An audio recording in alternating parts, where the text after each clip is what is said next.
Oh my god, I'm such a professional.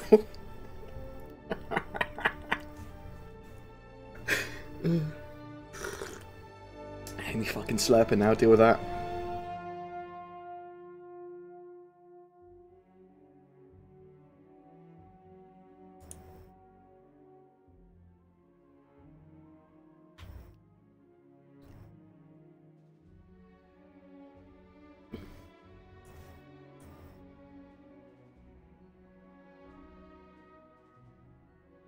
Oh my god.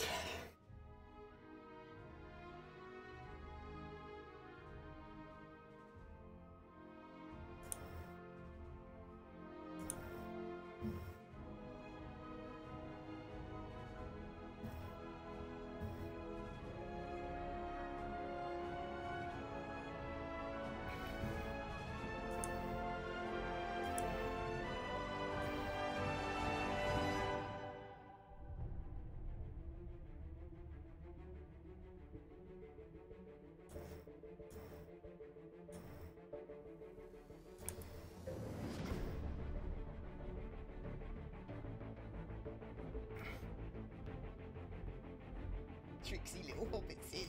Tricksy hobbit! The second part of that wasn't pre-recorded. That was just me being excited because I got a cup of tea. Thanks. Love you.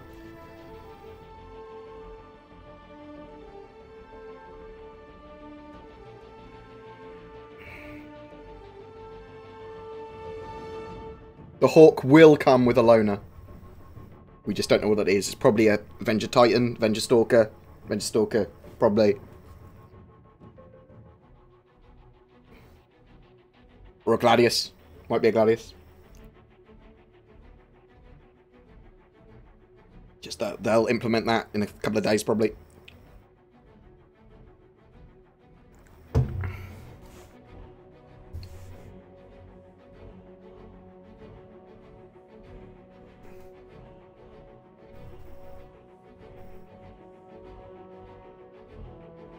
I get 24 frames per second in real life, Lento, Valentino, because that's all I can see in. Boom! Head blown! Less when I'm drunk. We can probably have a look in a minute. Might actually play some Alpha 3.0 PTU shenanigans.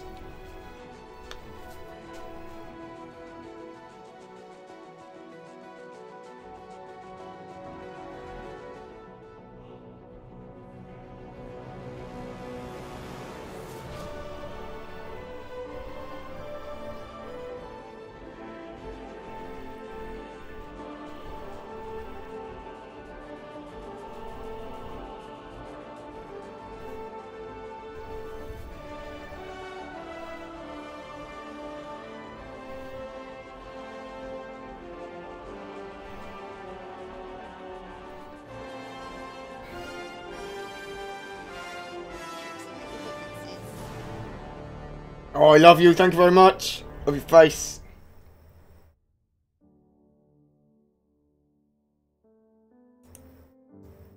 Oh no, I'm partly ghosty. Yeah, no shit. We know it's not there, but smash some shit.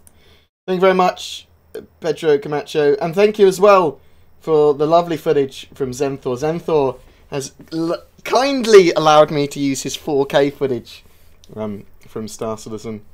As a stopgap for some of my 4K footage that I'm trying to get at the moment, which I have had terrible time processing and trying to get exactly what I wanted, but Zenthor's actually got some really good footage. I will put a link to his channel because I really want to pimp him. Because fucking look at the footage he's got from Alpha 3.0. It is superb. But yeah, other than e-peening him, yeah. So lots of stuff. Lots of stuff happened. I went on holiday. I actually went to I went up to Nottingham to do a private LAN with some of my mates and do lots of different recording and stuff. Our internet there was wank, unfortunately, so I couldn't stream. I probably could have, but it would have been crud. But I did get a couple of videos up during the week because I kind of had to, because lots of news was moving forward. And then they released 3.0 to the PTU, which was like, oh my god. So there's lots of stuff was happening. But I'm back now. I've been trying to pump out some of the videos, get some 3.0 footage out, but also cover the news. And there's so much news that's coming over the next few days, with all the different ship sales, with all the different concept sales, and that sort of stuff, that it's going to be hard for me to keep up with just one video a day. So I might do more than one video a day, but we'll have to see. And sorry I haven't streamed for about a week. That's because, yeah, holiday and catching up on all the shenanigans. I know there is going to be face reveal. I know there is going to be a lot of questions about 3.0, about all the concept ships and stuff, and we will get to that. And if you want to ask a question, wait for a little bit, and then in like little brackets, say question, and then preface your question. AK Chops, thank you very much for the sub, much appreciated. And thank you for the other people that subbed earlier. I couldn't see the alerts, but your love is welcome. Thank you. Love. That was a little bit too sexual. Apologies. There were some questions that I saw that I want to answer just quickly before I go into what's happened in the news and all that sort of stuff.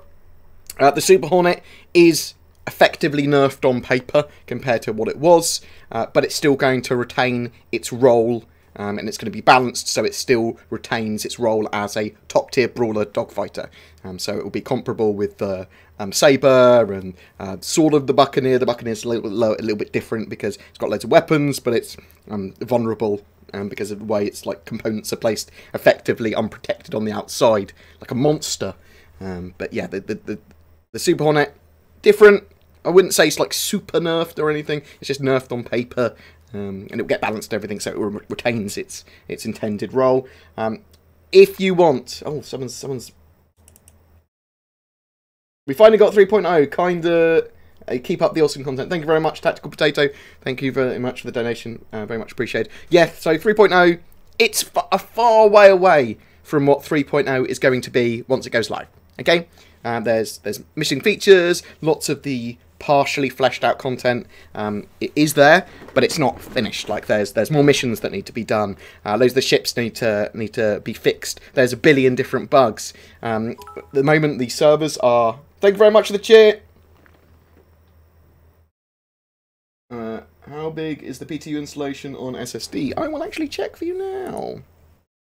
That's a good shout. It's on my. I've got a copy on my M2 drive and on my Optane drive, just so I can compare as Star Citizen progresses. It is 38 gigs, 38.4 gigs in total. If you wanted to know, and you did because you asked. We're actually technically in second wave PTU, third wave PTU, quite possibly this coming week. That's what I expect. Fifth wave PTU is when it goes live to, goes out to everyone. It's not a live build. It's a live build, but it's not 3.0 live. You know what I mean? There's so many naming conventions that are confusing. There's going to be loads of questions I know about everything. So let's jump into some stuff here. So we had the. Oh, let's go to the salesy page. Pedro's. Have I got the thing about choice? Aha. So, got the anniversary sale on at the moment. There's some cool stuff here. If you're interested in buying Star Citizen ships, there's the Hawk concept sale, which is a light bounty hunting fighter. It's got 6 size 1s on it, and 2 of those hardpoints that have size 1s on it are actually size 2 hardpoints. And the idea of the ship is that it's got lots of firepower. It's a middle of the road ship. It doesn't really want to take hits, but it's relatively good, like high damage firepower kind of thing. It wants to get in close, and then it can disable targets, and it's got a little pod in the back that you can take people home in for bounty hunting. It's a cool little ship. I think it's a good alternative to some of the other light fighters, like the Aegis Stalker, the Avenger Stalker, the Gladius, stuff like that. It depends exactly what role you want to do. The other ship that went on concept sale is the Hammerhead. Now, the Hammerhead is something I actually want to talk about a bit more, although the Hawk is pretty cool. The Hammerhead is this big gunship thing, and it's smaller than a Corvette, and it's referred to as a large ship rather than a capital ship, but it just has this mass of turrets all over it. It's got 6 turrets, basically. Let's see if we can bring this up. Here we go. Everyone enjoys stories about daring naval pilots flying for our freedom and battle-hardened captains. It's a very polished version of the Galactic Gear stuff. Al Mason and Admiral Bishop out there blowing things up. There are dozens of unsung heroes who are just as worthy of our praise. So the idea of this Hammerhead is that it's a gunship compared to the Polaris, which is a torpedo corvette. Unsung song. Beep, beep, beep, beep, beep. Meet Gunner's mate, Alfonso Lang, a master craftsman in his own right, Starman Lang. So it's got these turrets that you can see here. It's got 6 of them across the ship, all with 4 size 4 weapons. So it's got 24 big guns. Are you going to play for me? And they got full coverage of the ship. Actually looks pretty cool. So I thought it looked stupid when I first saw it, and then I went, actually, this is cool.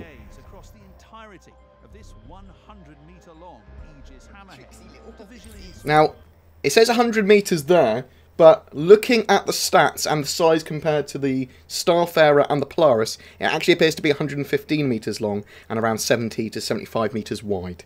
So, that might be because it increased since they made this video. Thank you very much, DIY Man, for the donation. Very much appreciated. Mount connections, head threading, even lubrication levels, all must be checked, rechecked, and meticulously. If you notice from last year's Galactic Tour as well, his model and his face and everything, all the finish and everything is significantly better. They obviously either spent a little bit more time on this or they've just improved their techniques. Basically, all the worst parts of operating really big and powerful guns. It's like if you Still got the uncanny valley with his mouth, and the hands are still shit. Great, but what the hell are you going to feed it? With the aid of advanced diagnostic tools, each of the turrets must be correctly calibrated, so that when the gunners fire at a swift-moving target, say a squad of fighters or an incoming torpedo, they actually shoot. So one of the main purposes of that Hammerhead is to screen from fighters, bombers, and also shoot down torpedoes and that sort of stuff. But just the sheer firepower, anything sub-capital class, it should be able to pound to death, is the idea. And I really like it for that. It's a proper anti-fighter gunship. It's what we wanted for ages. It's what we wanted in the Polaris, to be honest.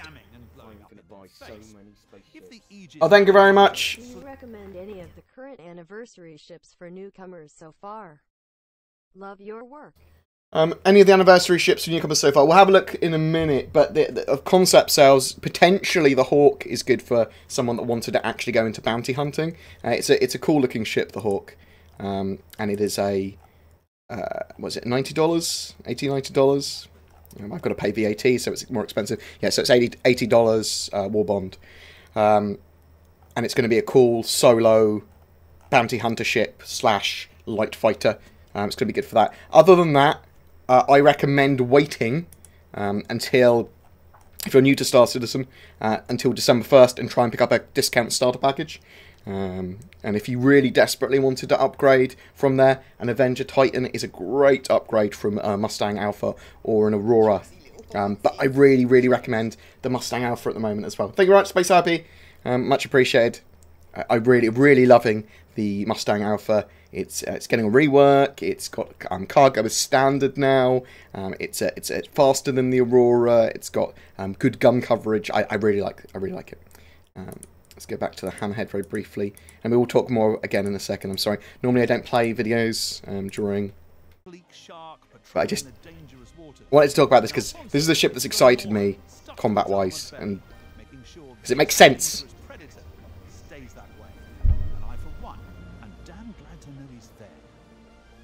Starman Lang, we here at Galactic Tour salute you.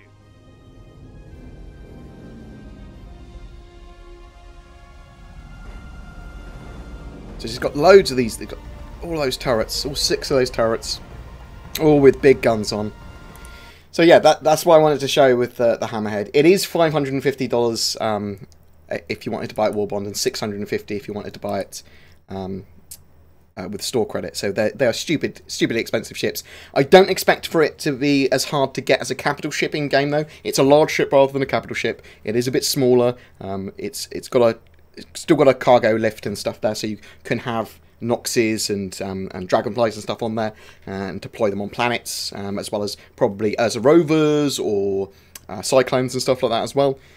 But yeah, I think it's going to be a lot cheaper to get in-game compared to like the Polaris and all those other capital ships. So don't go, oh, I have to buy this. You don't need to buy any of this shit with real life money. You can get it all in game once it goes live. And even with 3.1, so this 3.1 comes out, which is obviously at least 4 months away. Then we're going to be able to buy ships in game anyway. So stuff like this will get added once they're available. Right, let's have a quick look through a couple of other things. I'll link that anniversary page for people that are interested. Another thing on the anniversary page, the last thing that's currently classified is this picture here, which looks like the UEE logo and doesn't look like there's any ship pictured here. So it looks like land claims to me. It looks like estate claims or land claims or whatever they're called. It's going to be on sale at the same time as the consolidated Outland ships, so the Pioneer, which is a base building ship, which comes with a UE land claim or a estate claim, and it looks like they may sell land claims with real money. If that's the case, and it's not done properly, I'll probably be annoyed.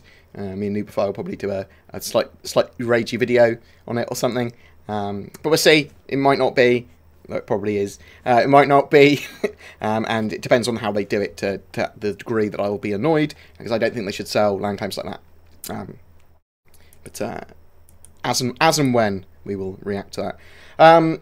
For people that are interested, and I suppose everyone here is, the PTU is out to first and second wave people. So that's first wave PTU testers. They are people that are very active on the issue council, close to being picked for either party, I suppose, most of them. It's also gone out to subscribers and concierge members as well. So people that spent $1,000 plus on their Star Citizen account, and people that subscribe to the voluntary RSI subscription on the website. The patch does not contain everything that 3.0 is going to offer, and it is buggy as fuck. Although it's okay. It's not as buggy as PTU patches that we've had previously. It has had a lot of polish. There's loads of new features, including all the stamina system, the oxygen stuff, moons to go explore on, the mission system, loads of new ships, item system 2.0, all the ships fly differently, fire differently. There's cool missions. There's cargo, there's a lot, but there's a lot missing from that as well. Not all the missions are in. There's loads of bugs with everything. There's bugs with traversal, there's bugs with the Mobi-Glass, getting the Mobi-Glass up and down and stuff, although they have hotfixed that very recently. And they keep on trying to improve performance and stability, which is major across pretty much everyone's kind of gameplay is all affected by that. I haven't had that many crashes. I had like a couple in, like I think 3 now in total while I've actually been playing. But my performance has been tanking occasionally, so I'll have 60 frames and then go down to 10 frames while playing. So they keep on deploying patches and stuff to counteract that. At the moment we have 50 players in each server. That will go up and down probably while they test. Probably actually now mostly up. Thank you much, T-Man, for the chair. Probably mostly up. They've had successful tests with 128 players in a server, which is cool. And they are going to be pushing server meshing after they can get as many players as possible in the server. But the stability and performance is always going to keep on getting hotfixed and patched, because sometimes they'll fix something and it will cause more problems. There was a cool more reveals on the latest ATV, more reveals on the Aegis sale, which is still going on, and the Hammerhead. Don't need that. That's Zenthor's. I don't think I need to talk about anything else before going on to... So, I will chuck up the PTU in a minute. Do I need to... Let's, do I click on this? Oh, no, that's my... Where's my face gone? Can I... Oh. Well, we'll work that out in a second. Don't worry. Questions. So, if you've got any questions about anything, I'll try and answer some of them now while I sort that out. When is the next wave? We don't know exactly when the next PT wave Wave 3 is going to be. That's probably this week. Have you seen most of what you saw in your studio tour? A significant portion of it, yes. But not all of it. Do you know what ship I will get as a owner, as a loaner, as I wait for the reclaimer? No. Starfarer, probably. How is mining going to work in 3.0 PTU? Mining is not going to work in 3.0 PTU, and it is not in until 3.1. There is no ground combat AI because they haven't finished the AI subsumption stuff for that. They are working on it. They are building that though. The NPCs that are currently a bit derpy in stations, they should be pretty good for when 3.0 goes live, and that's the basis for the AI ground combat stuff as well. They'll build that into that. You will get that almost certainly in 3.1, at the start of ground based AI and NPCs that actually fight. Any insight for how scanning for wrecks, jump points, etc. will work? So in 3.0, mostly you get them just as missions that come up on your Mobiglass. So you'll get Mobiglass missions very often, and ones that you can grab, or ones that are sent directly to you, which you can take. That's how it works in 3.0, finding, or you can just like explore and see a wreck. But in the future, you'll scan them down somehow as well. Holding F down for inner thought's fine. You'll get used to it very quickly. It's not that annoying. In situations where you might find it annoying, there are normally hotkeys. So if you're in the cockpit, I can, for example, instead of going down to flight ready by holding F and clicking flight ready, I can just press F5 and it flights ready my ship. Also, there's loads of hotkeys for the cockpit for pretty much everything. There, on Reddit, there was descriptions of how to get offline mode working. If people are interested in it, it's not a true offline mode. I'm not sure if it's against the terms of service, so do it at your own risk. But yeah, it's on Reddit if you want to check that out. Will you be doing any gameplay streams or videos? Yes, probably in a minute. I will probably stream 3.0 in a second. I need to get the stuff working. So when I say stuff working, what I mean is add game capture, existing game capture. And I'll drag that down a little bit, so it's not in front of everything. And then capture a specific window. And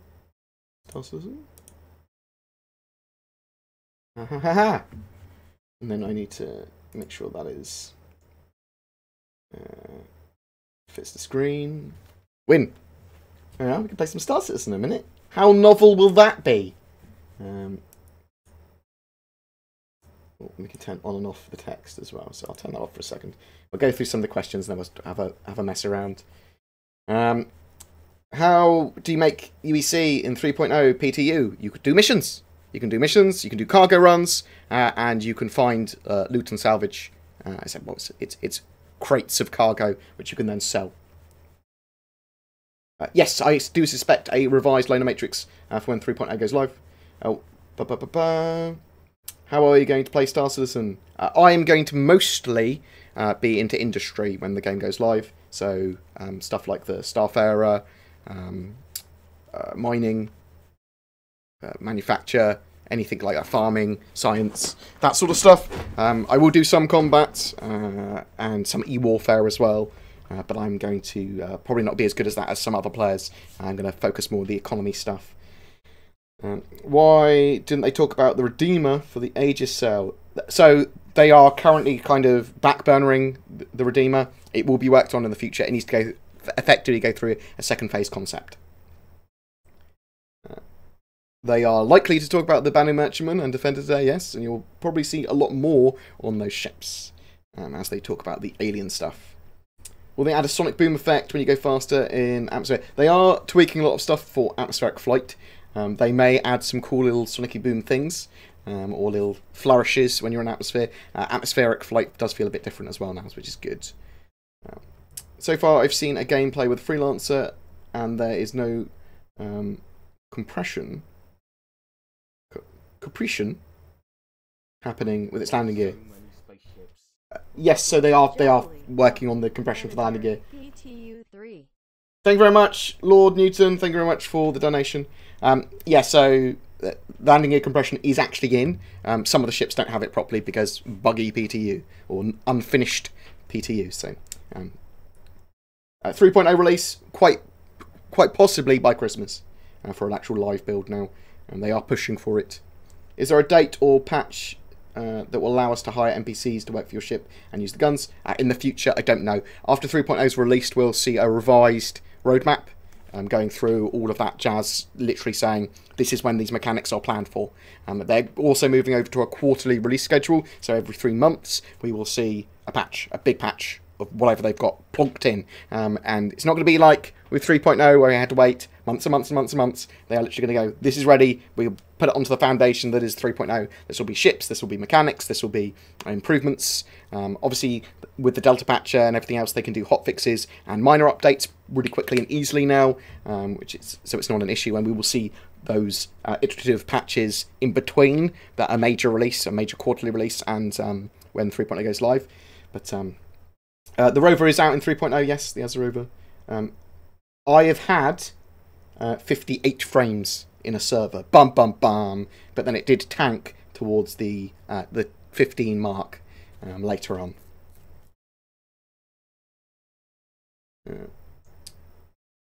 Voiceover OP not in 3.0, no. No, it is voiceover OP.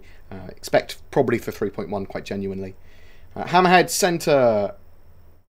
So a lot of the gaps are actually covered in 3.0. You'll find when it comes to the Hammerhead, those turrets will genuinely cover a lot of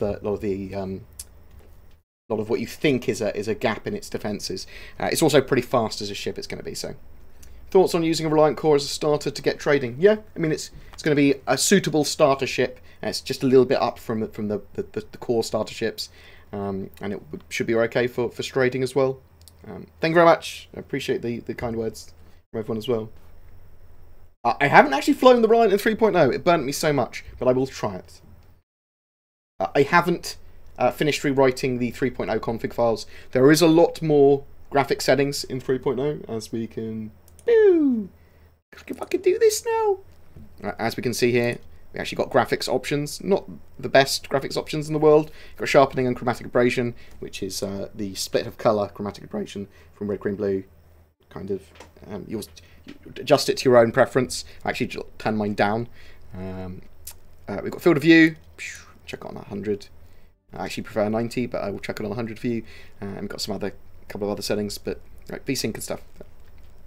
Nothing major when it comes to video options yet, and the config files still seem to work, which we'll go through. I've asked Xanthor if he's going to make another reshade, and he said that because of these settings he might not, but he might, so I'm going to keep on asking him to do that. I've got more audio settings, more game settings as well. I've turned hints off, although there was a bug. I haven't actually checked to see if the bug's still there in the latest version, where hints will just constantly appear on your screen, which is really fucking annoying, and you don't want them. So.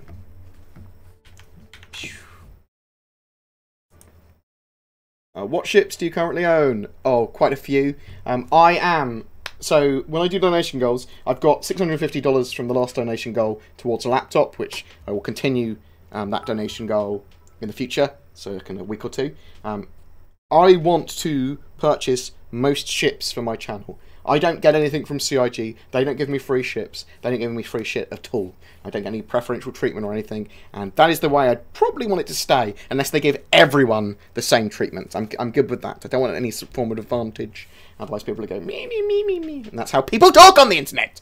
So what I'll do is, as donation goals, ships that are appropriate to do content on in the future, or ships that I feel that are important or whatever, we'll do as a donation goal, and we'll try and buy them for the channel. And in the future we might give them away, or use them for content, or whatever, for like everyone, whatever. So, Hammerhead and the Anvil Hawk, that's what the donation goal is for.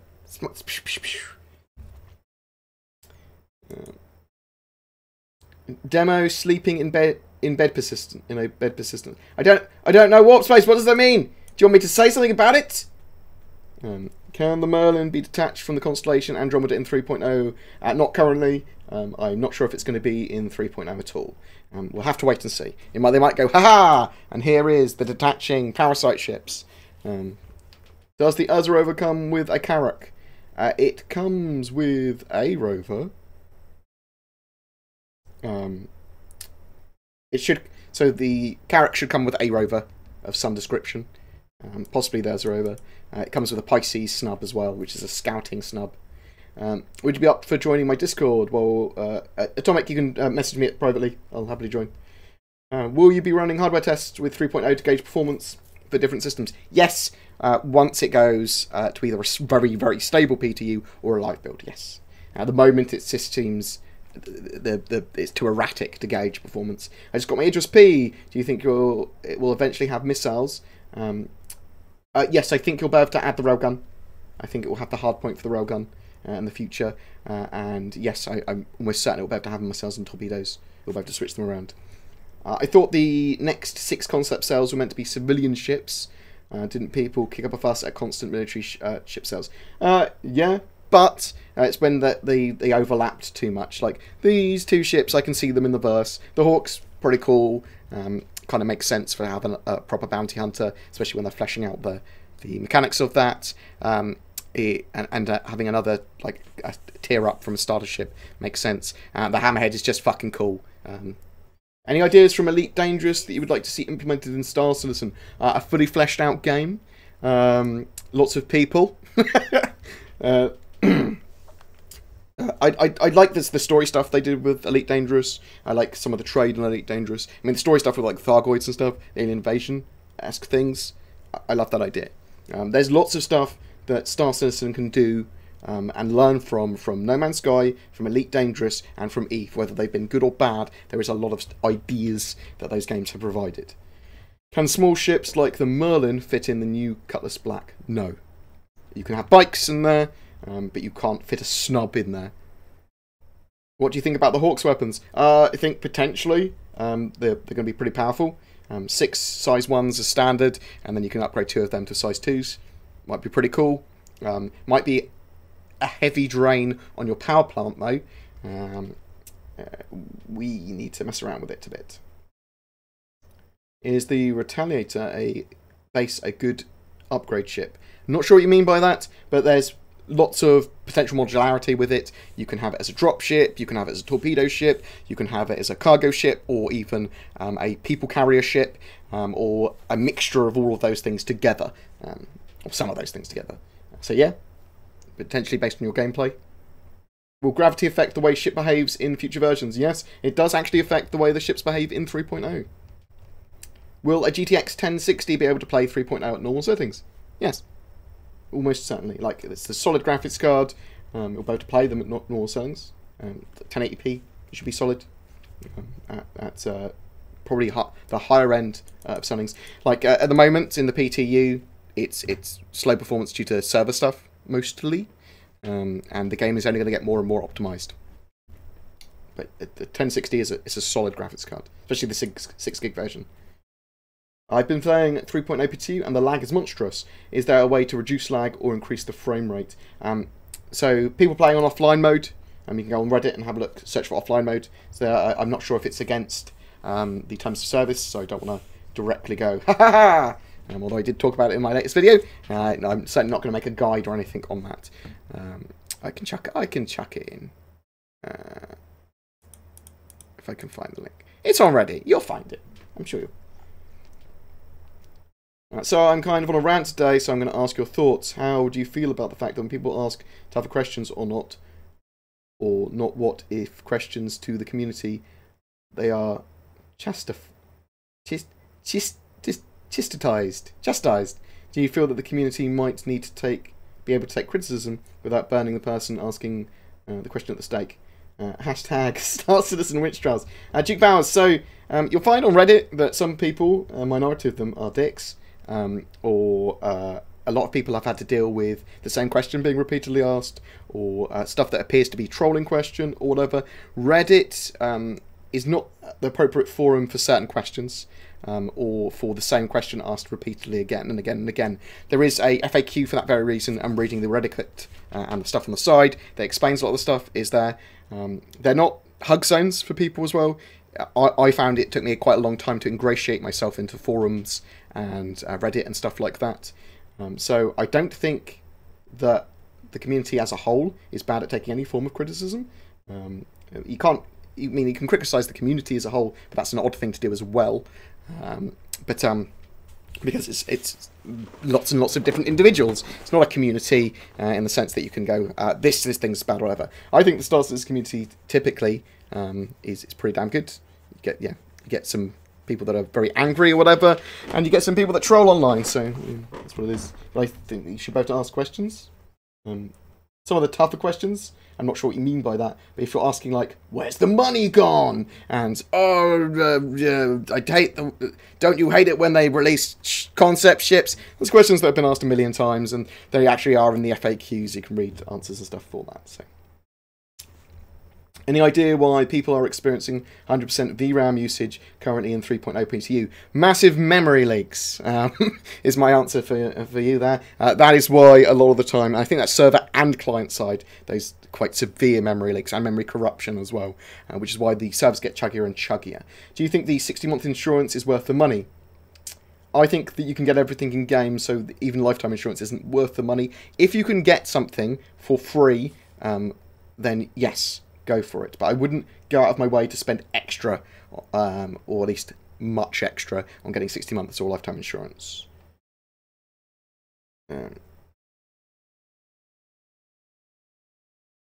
Can you go to ArcCorp? No. Which ship manufacturer is your favourite? Probably Aegis. I mean, it keeps on changing. It's like the Reclaimer. I fucking love the Reclaimer. And I love Drake. There's so much. There's so much going on. Just transferred my account to the PTU and get error code 10,002, and we're trying to load the game. You check on I'll check on Spectrum in general, see if it's isolated to you or whatever. But there's lots of questions answered in general on Spectrum. Have they touched on how bounty hunting and non-lethal weapons will work against actual players? Not really. They've said that you will be able to bounty hunt actual players, and you will be able to disable them in some way and take them back to your ship, drag their bodies back, and that those players will be able to, if they are captured and taken to a UEE office, they will be able to jailbreak once they're in jail, or grind through their jail time. So I suspect that jail time will be like maybe an hour or two, or something like that if you've done something wrong, or fines or whatever that you'll have to pay, or get like your ships impounded and stuff like that, until you've paid off fines. I suspect that's going to be the sort of gameplay there. But they haven't really talked about how you actually physically hit a player with a non-lethal weapon or anything like that. Like, we think there are going to be advocacy tools because they sold them with the Cutlass Blue, so you're able to stun gun them and stuff like that, or tase them, but we don't actually 100% know. Also, really, with the Hawk, it's got like a little sky window underneath it, so you can track people from above. You want non-lethal ship weapons to take out people on the ground as well, don't you? So maybe those EMP weapons, maybe those distortion weapons, can be used against players as well. You've got to remember that if you've got a suit on, getting hit by EMPs, getting hit by distortion weapons should sap the power out of your suit, although suits will recover much quicker than a ship would. The little minor components, they'll still be out of power. So if you're in heavy armour, that might mean you can't move. Or that could potentially mean you could suffocate if you kept on getting shot by someone, maybe.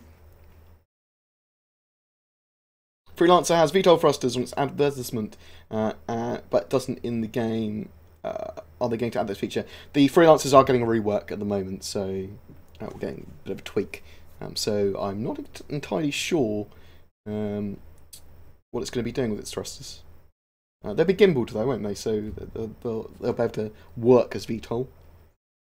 How many people are planning on having on each server in Star Citizen when it's finished? When the game is finished, they want everyone in the same server using server meshing. So in the short term, they're going to try and get as many people as they can on a single server, and then they have multiple servers running each zone and like meshing those areas together. And they can use the object container streaming system to basically have, for example, a javelin run by half a server or a server.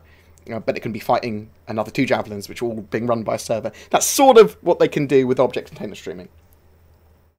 How do you think they will handle bounty hunting trolls? So you capture someone, hold them in your cell, then don't deliver the guy. So they'll have some ways of dealing with it. Like they might be a limited time that you have to deliver a bounty when you get it. There might be that once you actually get stunned and taken back to a ship, that cancels your life over effectively.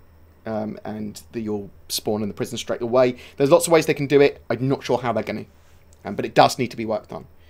Bored, how do you feel about the pirate punishment mechanics they talked about? I think if it's done right, it could be awesome. Deterrent or risk-reward thing. Yeah, it really could. So the thing with piracy gameplay for players is that it's an important other gameplay aspect that enriches everyone's gameplay if done right. But there needs to be risk-reward for the pirates. There needs to be ways of making sure the pirates can't just attack other players so easily that it's almost griefing. Because a lot of people will see it as griefing when they get attacked by pirates. It's not. But if it's not balanced properly, it's just rage-inducing. So there needs to be risk and reward for the pirates. There needs to be ways the pirates can get owned. There needs to be safe systems. Lots of stuff needs to come together for it to work. And bounty hunting is a good mechanic for that as well, which will, not just against pirates, but it's a cool mechanic that will help flesh out the verse. Regarding the community, is the fear of being annihilated all the time because of trigger-happy players who just want to kill, destroy for giggles a reasonable fear? In 3.0 and stuff like that, potentially, but it's irrelevant. It's going to be done for testing and that sort of stuff as well. They are, for live build, I suppose what we want is a balanced universe where there are safe sectors, which are very, very, very unlikely that you're going to get killed by a random player because they are law-abiding. And less safe sectors with outlaws and stuff that might just shoot you to steal your guns. That might just be utter dickheads. So, yeah, I mean, I want to mixture of the both.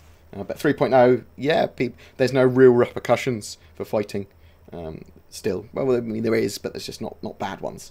Old accounts are useful in EVE. Does this make sense to have multiple accounts in Star Citizen 2? Yes, I suppose it does. I have multiple accounts because obviously I want to be able to play without people knowing it's me. I want to be able to play as do some pirate gameplay, although that's certainly not going to be something I do on my channel very much at all. I'm not really into that, although that could change. I just think it's very unlikely. I'm almost always a lawful industrial player in these sort of games, and that's what I want my channel to be mainly about. Or just general guides and news and stuff as well. Any hope for a Vanguard rework anytime soon? Probably not.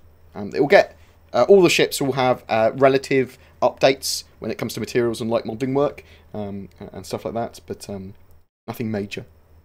What do you think about the Hammerhead? I think the Hammerhead is one of the most exciting ships they've had in ages. It's a cool gunship that is sub-capital class, although it's very close to being a gunship corvette, and I think it is better than the Polaris. I mean, it's much more than I wanted from the Polaris. I love the idea of screening against fighters, bombers, torpedoes, missiles, and you can use that in an extremely defensive way. With the Polaris is much more aggressive, offensive, attack a vulnerable ship, or to be used during a push to finish off capital ships and stuff. Will we see more limited military ships capital size before the PRU release? No. Well, not that I'm aware of. No news on the Aegis Redeemer. The Redeemer is, I assume it's on the back burner at the moment. We'll get news on it probably in 2018. They'll do a second phase concept of it at some point. How will we be able to differentiate between 3.0 and 3.1, seeing they're using the Delta patcher now? So they're switching over to quarterly releases. So 3.0 will be released at the end of March or probably April, more likely. And it will be a features. It'll have lots of different features. That's how you know it'll be a different patch. Don't know how to answer that. Mustang Delta as my light fighter, yeah or no? Thoughts? Yeah. It's a light, versatile-ish ship, and I suppose it's a low-end light fighter. I think Jeff, that you should go for it because it's cheap. It's a starter ship. You don't have to put any more money into the game, and you can get everything in game. I think you'll get a lot more gameplay from that as well. I think a lot of people skip over gameplay by buying like a Hammerhead or something, like, and that's fine to do, but it's just be aware that you're missing out on some of the intended gameplay. Hammerhead versus Redeemer as a gunship, as a solo ship. Do you think the Redeemer will ever come out? Yes, I think the Redeemer will come out.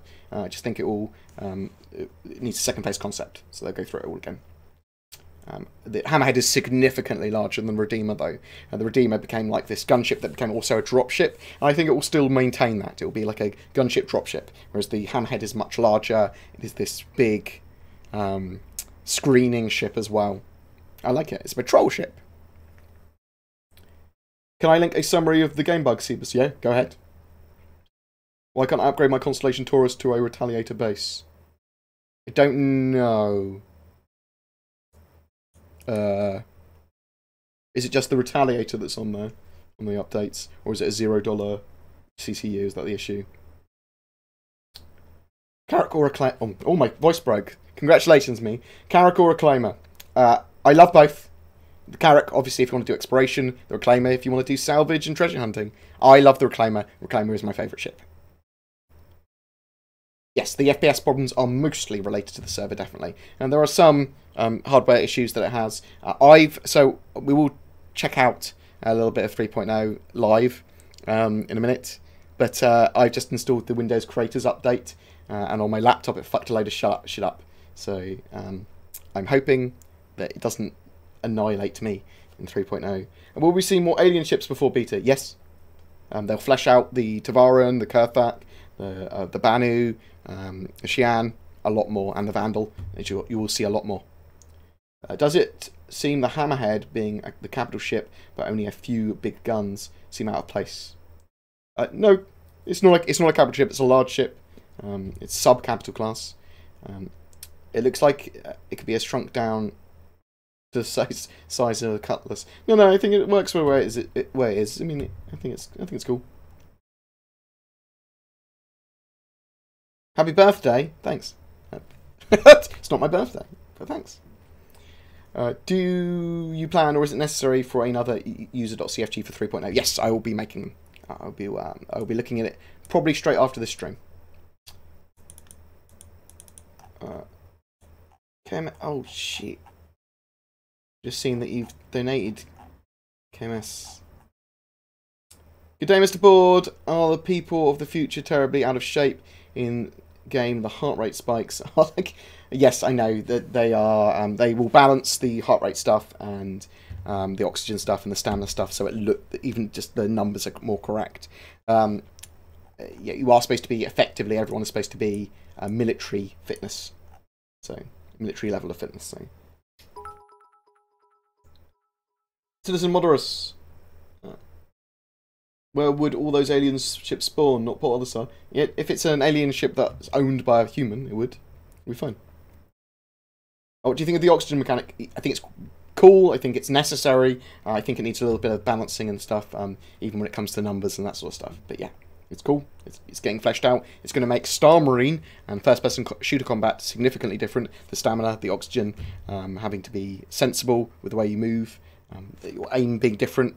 Heavy armor, light armor, medium armor, all having different effects on you. It's really, really, really important for the type of tactical, strategic shooter gameplay they want, rather than run and gun, which we've had up until now, basically. What seems to be the most effective fighter in 3.0 so far? I mean,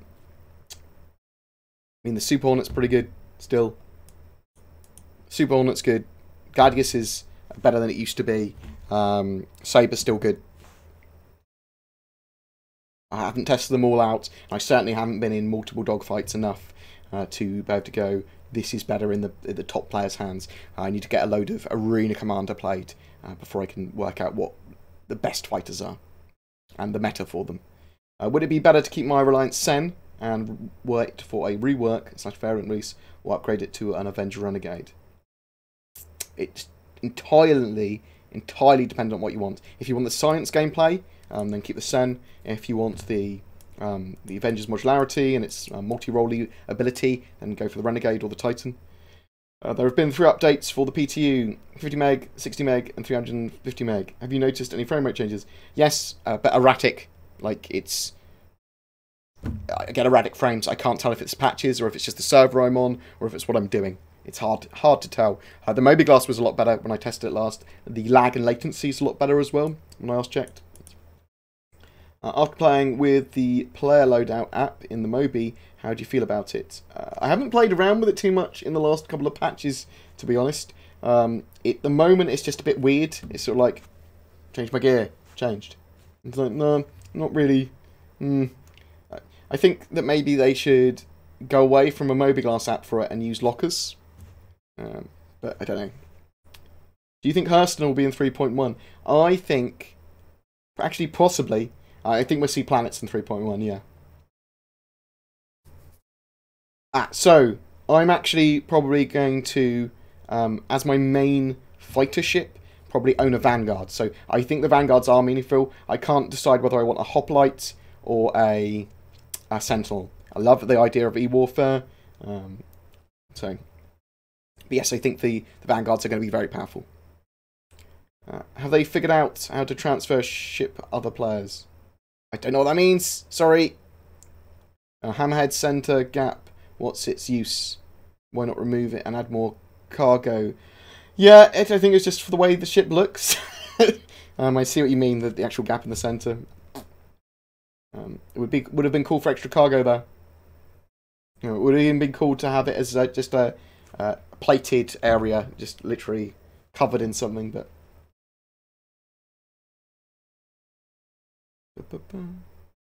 will there be a free flight to convince doubting friends to join and try the game? Yeah, probably towards the end of the sale. Quite likely to have a free fly. Probably when 3.0 goes live as well. Will there be any crafting within Star Citizen on release? Potentially, yes. So, well, we know there's going to be science crafting, so you'll be able to make drugs and stuff like that. I'm expecting to be able to make ammo and that sort of stuff. Missiles, maybe. You'll be able to produce fuel, refine things, refine minerals, materials. You're going to be able to craft and place buildings with the Pioneer. We're just not sure to what extent we're going to have crafting. You're going to be able to overclock stuff, which will sort of be slightly crafty, but there might be a lot more. When do you think 3.0 will be released, like realistically? Potentially by Christmas. Will we be able to lean left and right during FPS gunplay? Yes. And take cover. Do you have any info on the new net coding? I know they're going to start to work on server meshing soon. I know they're putting lots of different network improvements in, even in 3.0 now. They keep on trying to update and improve it. Oh, thank you very much, old Tub, for the cheer. Got bored Tim here. Disco used to call me Tim for some reason, and that's Tim the Sorcerer's Hat from Monty Python. So I combined the two. Yeah. When will Wave 3 and 4 be released? I think probably Wave 3 this week, but I don't know. Soon. Quite genuinely soon, just don't know when. Wave 5 will be everyone into the PTU is the idea. Wave 4 will probably be most people that want to play in the short term, although not everyone. 50 FPS is normal. It's not really that normal, but it's kind of normal in PTUs. And we remember the previous PU kind of was pretty dire FPS wise. There's so many improvements in 3.0 now that when you get at the start of a server, you will have almost 60 frames per second if you get into that server early, there's someone else around. And that will be there for quite a while until you get like 30, 20 plus players, and then the server kind of server after time will start to tank frame rates, I found. But there's ways around that, and they can certainly hopefully fix that. I have the upgrade to the carrack for my Banning Merchantman. I want to explore in Star Citizen, but I know everyone will be doing it. Do you think I should upgrade or keep my Banning Merchantman? Depends what gameplay you want. The carrack isn't just going to be for straight up finding new things. It's going to be for surveying land. It's going to be for exploring planets. You'll be able to find lots of mineral deposits and cool stuff there as well. Yeah, you're going to be able to track down anomalies and things. There's going to be extended gameplay for that as well. So there's going to be stuff that keeps on popping up that you can do randomly. There's going to be missions tied to exploration. There's not going to just be like 2 weeks of exploration, then everything's discovered. So, Saber Comet or Super Hornet to support my Carrack and Terrapin. If it's as an escort, probably the Super Hornet. If it's to scout and for other purposes, like something you want a bit stealthier, then go for the Saber. I'm not going to go heavily into crafting drugs. If it's a thing in Star Citizen, I will not be Heisenberg. I'm thinking, although I could probably pull off the look. I'm thinking of buying stealth ships. Are stealth mechanics in 3.0? Yes, significantly more than were in previously. You can effectively mask your, because of item system 2.0 and the use of terrain, you can mask your signatures.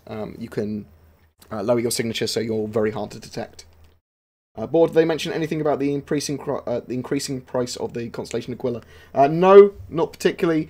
Some ships are obviously going to go up in price because they're in 3.0, because they've got bigger, because they've changed them, and because they're revealing the updates now. So just bear that in mind. I did think they weren't going to go up until 3.0's release. I may have been wrong about that, so apologies for anyone that was holding out hope for that. Is the player count currently 50-ish in your proximity? Every time you jump, do you run a different group? It's all on the same server. I don't always run into new people or anything. Lots of the landing zones around planets and around the moons, they have people in. It does seem to try and push people to the same areas. What seems to be the most effective fighter in 3.0? We've already answered that. Do you think the pre-purchasing of ships and the prolonged alpha beta will ruin the Star Citizen experience? I find early discovery and progress some of the most enjoyable parts. I think it's going to be balanced so that it's not going to ruin it. I don't know. I think that some people that buy all of the ships and then don't experience the gameplay as it's intended, I think they are ruining part of the game for themselves. Although I do think they'll still get rich gameplay. Depends on the kind of player you are, doesn't it? I like grinding. I like progression. I don't want to have all of the ships. Although conversely and juxtaposed, I want them all on my channel so I can make content on them. Freelancer Dirt or Terrapin for exploration. Different types of exploration. The Terrapin is probably going to be better for scouting and like looking at dangerous areas, reconnoitering fleets and that sort of stuff, whereas the Freelancer Dirt is a more traditional explorer. If during the Consolidated Outland they let us buy land claims, do you think it's going to be limited? Almost certainly. If they're going to do land claim sales, they are probably going to limit the amount and make them quite expensive. That's kind of why I don't want them to do them. I think that stuff should be done in verse. Melt the 600i Explorer for the Carrack. Ooh, the Carrack is cheaper, and I think it's going to be better geared towards exploration in pretty much every area. So yeah, if you want to go for better exploration, I'd go for the Carrack. Hey Smoothhead, it's Captain Rat Bastard here. If you could say, could be any animal in the verse, what would it be? Oh, I don't know.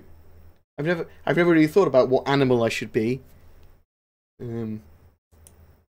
Is Vauxhall asteroids for mining in 3.0? No, 3.1. What's the plan? I will think about what animal I want to be. Probably that little fucking Pikachu weasel Cyan thing. Will we get some delicious gameplay? Yes, I'm planning on playing on it. It's actually, I can kind of answer questions as I play. It's like, oh no, yes, no. See how this works. So I kind of subtly play in the background, not really paying attention. Do you think they will follow the current trend and reveal an alien concept ship on the Aliens and Ground Day? No. I think that we've pretty much had all of the... They said they were going to have two ships that they hadn't shown before. Essentially, we could see a ground vehicle, because they did say there's going to be a new tumble vehicle before the end of the year. But I suspect that will be on the holiday live stream, which we will also see lots of Squadron 42 stuff on. And that's going to be towards Christmas. I have alt tabs, so hopefully that won't crash it. And going through the questions. I have a freelancer. Should I exchange it for a Cutlass Black? Well, that's actually... let's turn that back on while it's actually loading up. I have a freelancer. Should I exchange it for the Cutlass Black? And if I do, will I lose my copy of the game? You melt your game package and then buy another ship without a game package. You will lose your game package, yes. will you give me your Carrack? I'm worried I might buy one instead of an Xmas present for my girlfriend. Please save our love. No. No. My Carrack is worth more than your love. My housemate bought a Javelin, first wave a long time ago. How are they going to support 120 plus crew? I live in Australia. Still, okay. ADSL.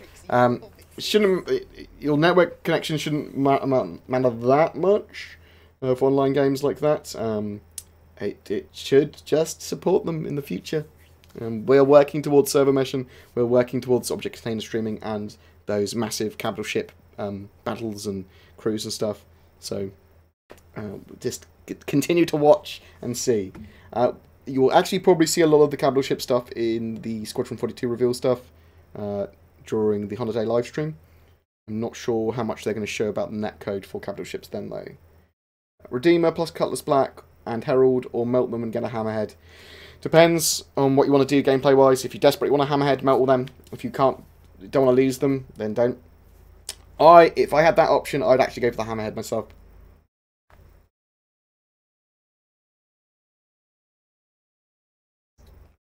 Oh shit. Right. Oh. Right. Here we go. I might, alright, so actually in game, graphics, can I turn this to,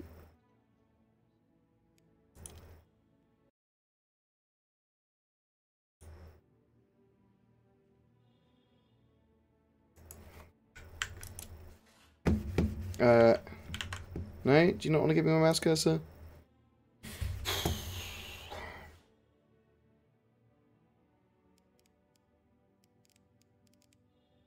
Seeing if I can get windowed full screen so I can alt-tab to see questions better. But what we're going to have to do is we're going to have to get that so it's auto-scrolling for me. There we go. I don't know what the volume's going to be like. I don't know what the server's going to be like. This is actually 3.0 PTU, the latest patch. It is using a significant portion of my processor. Now, are you getting chuggy frames when you're watching? It's saying encoder overloaded, so I might have to make some concessions when streaming gameplay. Do you kiss your mother with that mouth? I kiss your mother with this mouth. Do you Banu for the Banu Merchantman? I love the Banu Merchantman. I think it's great. Bearclaw was mentioned when we were talking about the Hawk, which was the Aegis version of like a light fighter combat ship. I don't think it's like going to exist in game at the moment. There stutters a bit. I'm going to have to do some concessions in my streaming. Bear with me. Encoder's overloaded, which means I need to change it to faster. So I need to change my CRF to that.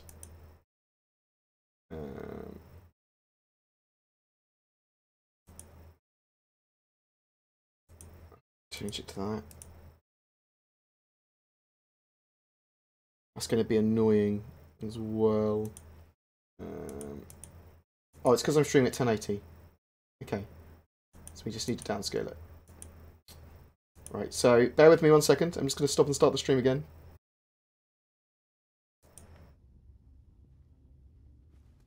Just going to see how's that.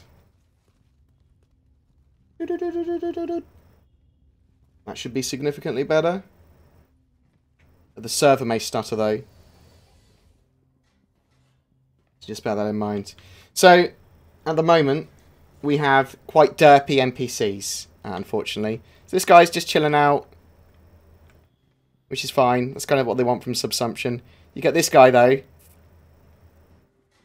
getting stuck on chairs, mate. He's having a walk on the chairs. I know he sat down alright. He's using his Moby Glass as well now. Let's use our Moby Glass. See if it still stutters. So previously to the patch that they did today, or yesterday, for some people, the Moby Glass would, when you press the Moby Glass, it would go bing, bing, bing, bing, bing, bing, and keep on like loading up and down due to lag and latency and stuff. But this is basically how you're going to interact with the world and You can take all of these missions that are in general. You literally just have a read of them, get paid a pittance of Alpha UEC, and accept contracts, and then they'll go... Accept contract, fuck it. And then they'll go into your accepted missions. You can track them. And then the other important one really here is the star map, which will allow you to... You can't go to Hurston yet, but you can see the rest of the system. Crusader, and you select a target where you want to go. So I could go to Dalmar, or I could get closer in. We can go to Com Relay, we can go to Selen, we can go to... let's go to Daymar. Daymar? Yeah, let's go to Daymar. So we click on Daymar. Just double click it on this situation. Why can't I select you? Why can't I say use my destination? Why do you hate me? I'm streaming! So normally I'd be able to set that as my destination. But let's see if I can when I'm in my ship. So press F1. Hopefully it will close my mobi-glass. Nice. Walking on chairs apparently is normal now. There's a lot of DPS ships, but is there a tanky armoured beast? The Super Hornets are the closest to being tanky. It's very pretty, Star Citizen. The PTU is very buggy. But you can see a lot of what they're intending to do there. I'm glad they put it into people's hands, even though it is a buggy, stable piece of metal. Oh, look at this guy. We can actually buy and sell cargo as well from these terminals. You hold F. New inner thought system, holding F. Whee! That's how you interact with everything. You can buy stuff at my current location. So let's grab the caterpillar. And then we can buy units of aluminium if we wanted.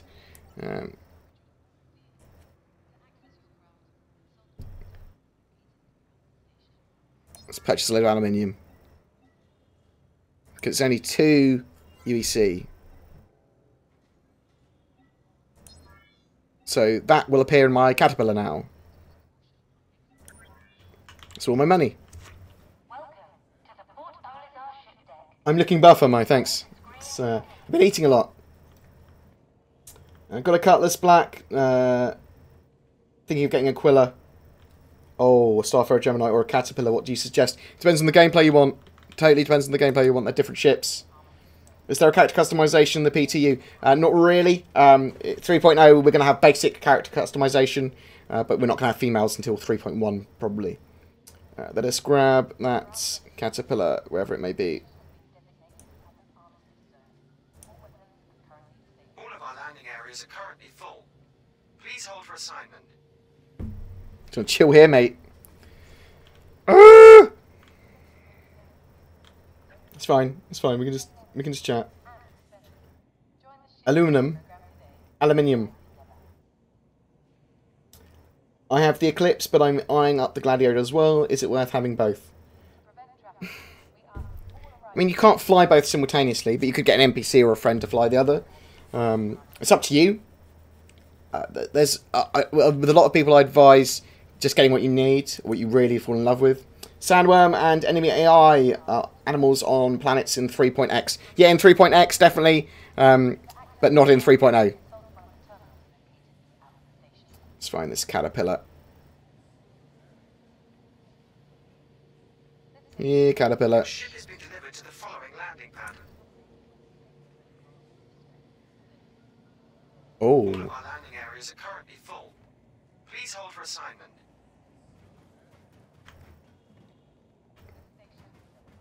Your ship has been delivered to the following landing pad. I'm not sure if it actually... Yeah, it has. So there's a lot more stuff to buy. There is Dumper's Depot as well now, so you can actually buy components and weapons and stuff. There's some cool stuff, FPS weapon-wise.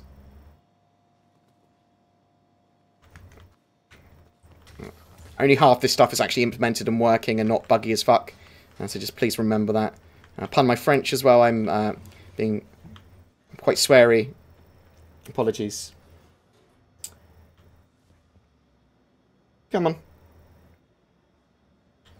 Thoughts on modules the Caterpillar? We're going to have them. I just don't know exactly what they're going to be. I mean, I bought the shit. I bought the Caterpillar purely for its modularity. Yeah, potentially have a 4.0 by the end of 2018. 2018 is going to be a massive year for ships in general, like being made flyable.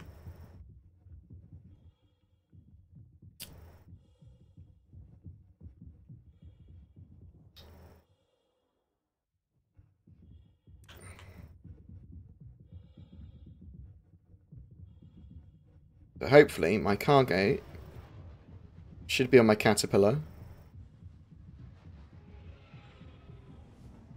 See the engine trails there. We can see how much prettier space is as well. Actually, space has a much better look to it.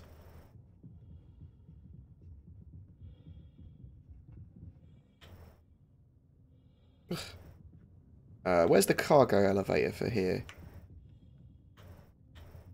Is it here? It's a vent. Where's the cargo elevator for the... It's not at the back, is it? It's like halfway up. Oh.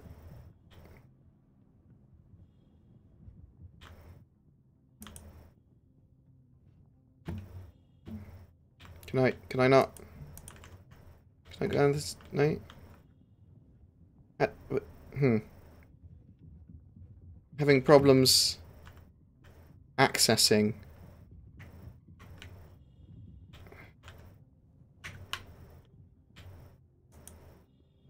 So I'm using inner thoughts. There we go.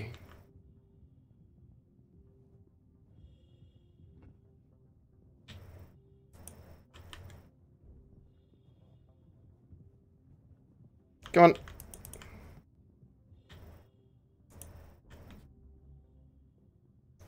Some of the places actually need to push buttons now. Typical, eh? Initiating ship storage procedure. So for a lot of people, I think that starter ships are going to be fine, and you will be able to get everything in game. Like, I know a lot of people. Oh, as we can see, bugs. Oh. Well, that's not as intended.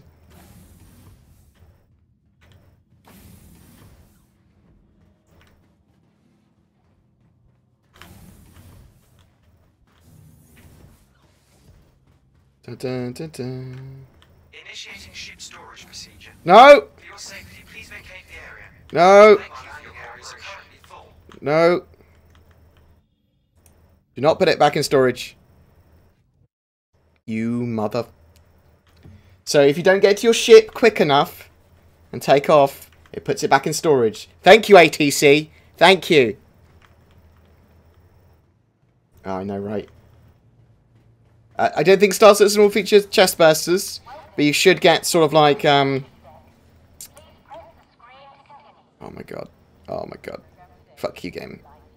You should get like xenomorphs and stuff on, and some encounters similar to that sort of stuff.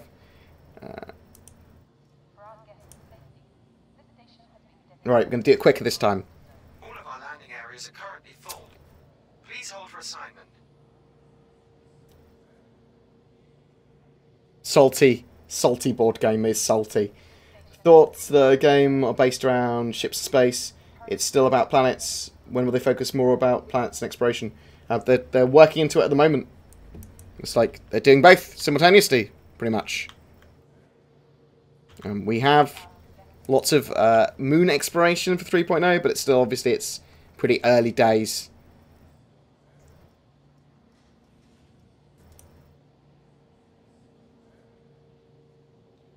All of our landing areas are currently full. Avenger or Buccaneer? Buccaneer if you want to fight her.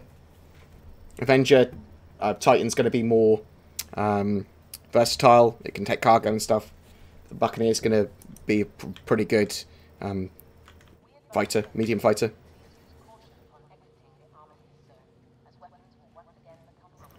Turrets are a lot better in 3.0, but they're still not perfect.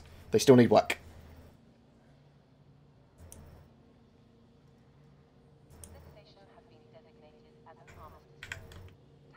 Oh, has it dropped my... It has put it down. It has put it down. Assume it's at landing pad 0. Come on, we've got to get there quick.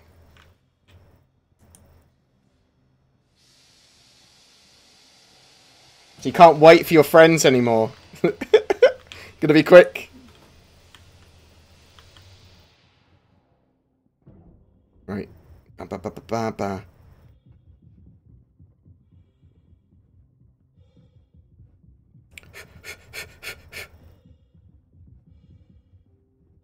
If it gets put back in storage again, we will use a smaller ship. Just go somewhere. I prefer the Hammerhead massively to the Polaris. I like gunships. It's going to be cheaper to run almost certainly. Which helps because you don't have to fight giant torpedoes.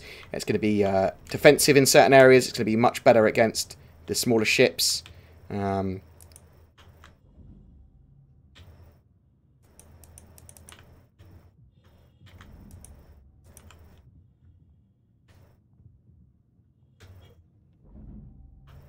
Come on. Fuck you, game. Sometimes I think the game just hates me. Oh, I'm not going to be able to get to... I'm not going to be able to get to launch this ship. Nah. I think we need to give up on the Caterpillar. And this is why the game's in PTU. Because of stuff like the lift getting stuck. And not enough time to get into your ship.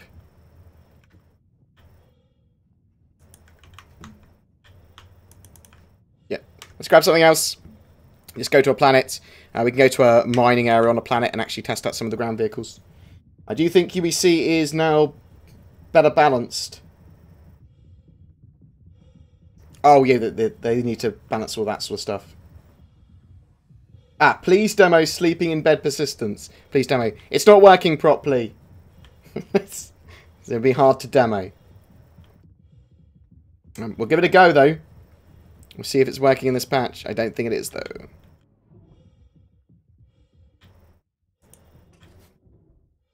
Storage for the win. Fucking... Me.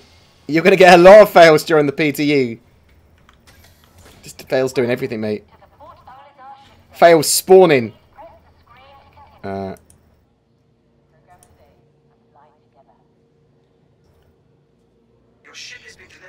Just move out of the way quicker. I didn't realise I was under it, to be honest. Pad C7.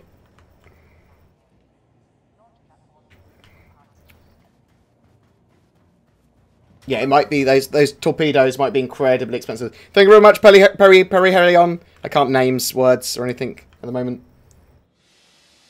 Can you buy a box and then take it somewhere and get paid? Yes, you can. Unfortunately, I've spent all of my money on filling up my Caterpillar.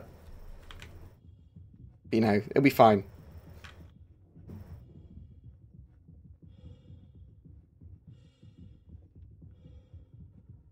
So the idea of Polaris and a Hammerhead engage each other in combat, if it's just one-on-one, the Polaris will want to hit it with torpedoes. The Hammerhead will want to either avoid it, getting close from behind it or whatever, and try and pound it with its weapons. The Hammerhead will try and play it defensively, so it can shoot torpedoes down before it gets to it. They're different ships and have different playstyles. I'm interested to see how they play against each other.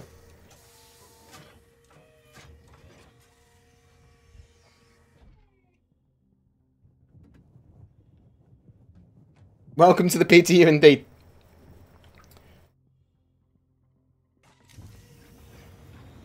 So we can use Inner Thought to control the cockpit, although what I think a lot of people will do after they've used it a couple of times, they'll just use all the hotkeys. So I can flight ready by clicking flight ready, or I can press F5.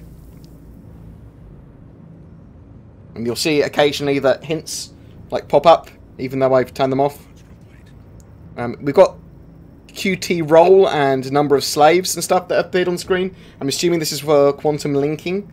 Also, the secondary modifier button is not right alt anymore, it's left alt. So I'm going to turn off a couple of settings.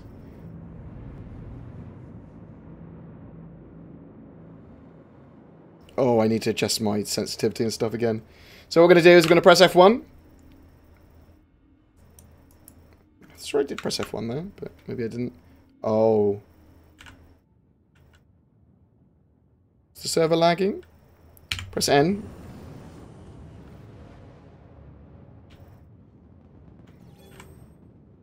It's my beautiful bald face.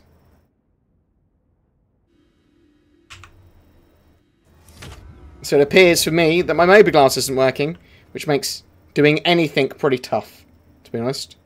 No, we should just wait for it. The server might have crashed.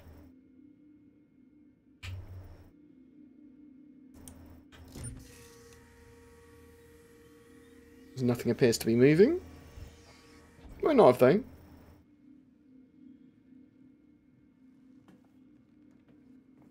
The space is very pretty. But buggy game is buggy.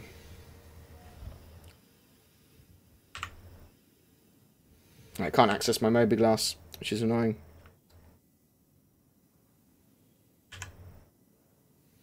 None of the hotkeys work for it either.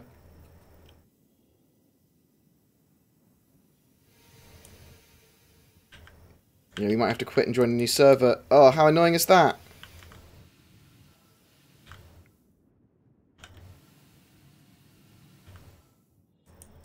Let's try one more time.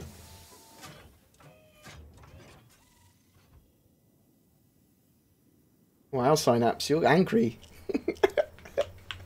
I mean, I'm Ivakati, so I get used to all the shitty bugs all the fucking time, mate. Let's see if we can get in. I mean, I'm almost certainly going to go just into industry, and economy is my main way of playing. Yeah, let's jump out and actually see if we can get some gameplay.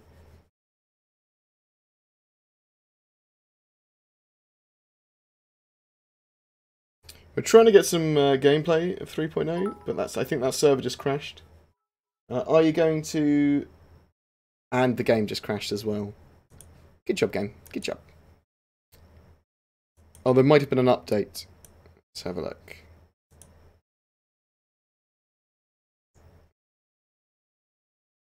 Let's have a look. It just said my pack files were corrupted. It normally says that when there's an update.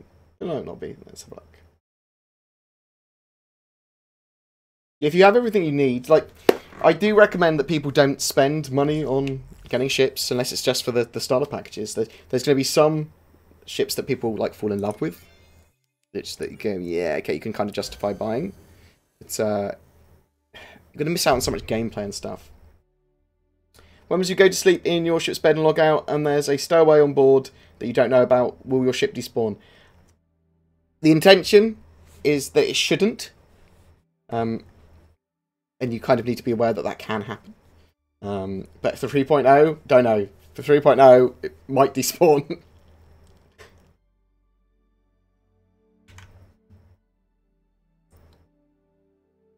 Well, we'll see. Hopefully, we're able to see how many FPS I have on a planet in a second.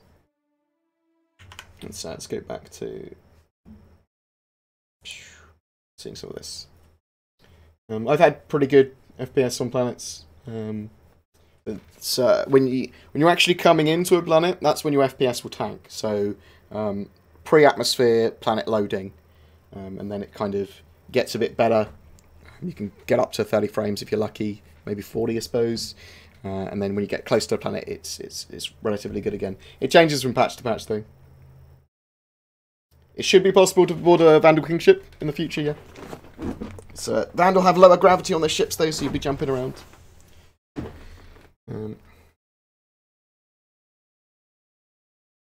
Oh, it's already loaded up. Of course, it fucking has. We've got Obtain. Right. This time. Gonna be fine. I love the idea of the prospect there. I think it's important to have one of each of the types of ship, small, medium, large, and that's the intention that they want to have that. I think the prospect is going to be very good for players that want to do quick little mining ops and stuff like that. No, because the the Redeemer needs a second phase concept, so they're not working on it at the moment. They can't be. Oh, I'll potentially look at the spider mining ships. That's something they haven't shown that I know they've been working on. But that might be because it's in...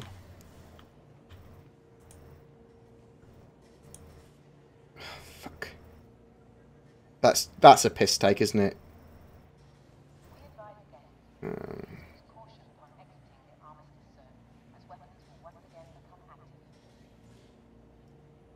Let's just grab a ship that we know works. Your ship has been delivered to the following landing pad. That's a good point. I should check my Moby. C9. Moby glass works. We are going to set a destination for Daymar.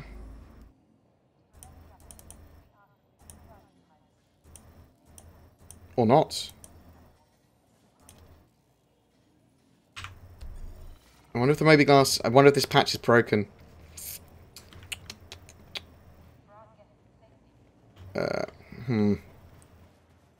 That'd be annoying as hell if it is. We've got Dumbest Depot as well now, so we can buy components in here.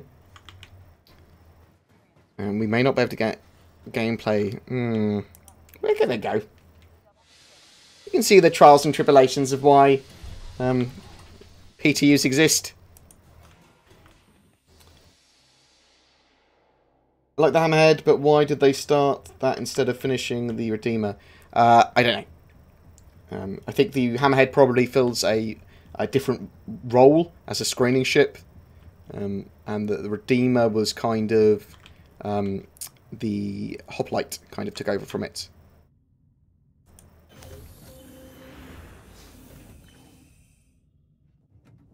When do I think the Polaris and Hammerhead will be flight ready? Probably towards the end of 2018.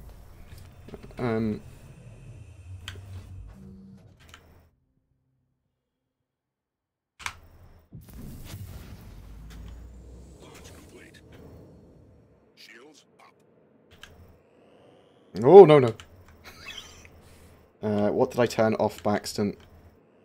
That is what I turned off by accident. And let's bring up my landing gear.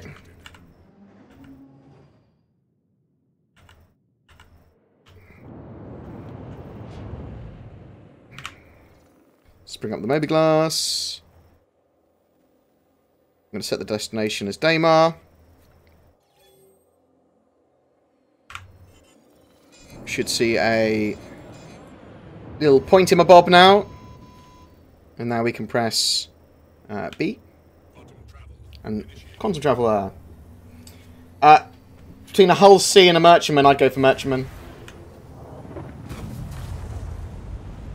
I haven't got a Hammerhead yet, but that's what I'm doing as my channel goal. That's what any money over the next couple of weeks are going to.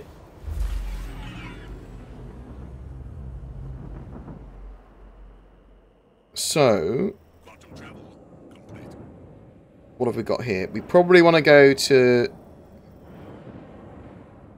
So we're going to go to this quantum travel destination, which is around the planet. So each of the planets, when they're working, have these little quantum beacons that you can use to quick travel around the planet to. So I'm going to quantum travel to this point, and then we'll be in a better position to go to the mining facility, which should be directly below us.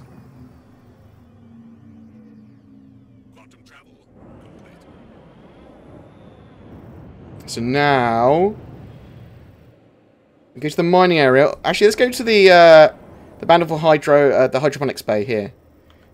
So what we're going to do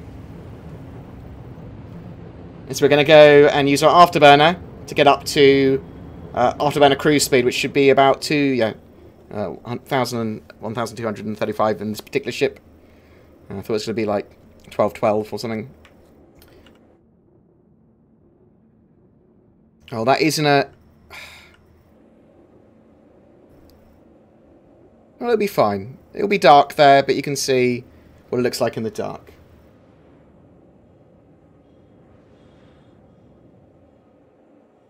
Question, should I get Squadron 42? If you're into the single-player aspect of the game, yeah. Wait until the discount starter packages come out on the first day.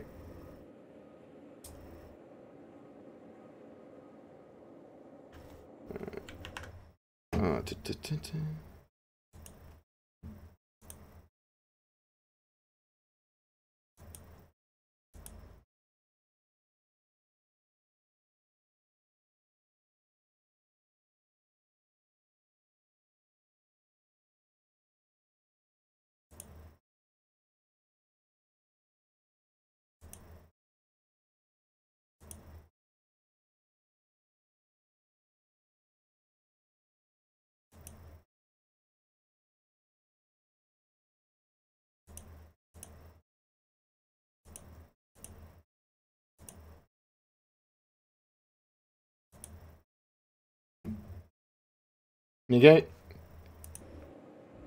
Just giving a couple of mods some more power, if they were asking for it. No, I'm not in offline mode. I just rejoined. Are people okay with me going to the dark side of the moon to see the bounty harvest, or do they want to go to the mining facility that's in the light side? Oh, fuck. I've gone out of cruise mode, my apologies. Yes, I've got a 1080 Ti. Although a 1070 is probably all you need to run this at like max settings anyway.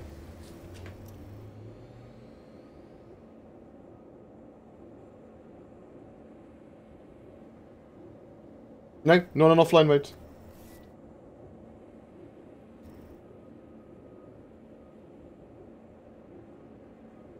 Oh, you want to go to the light side? Okay.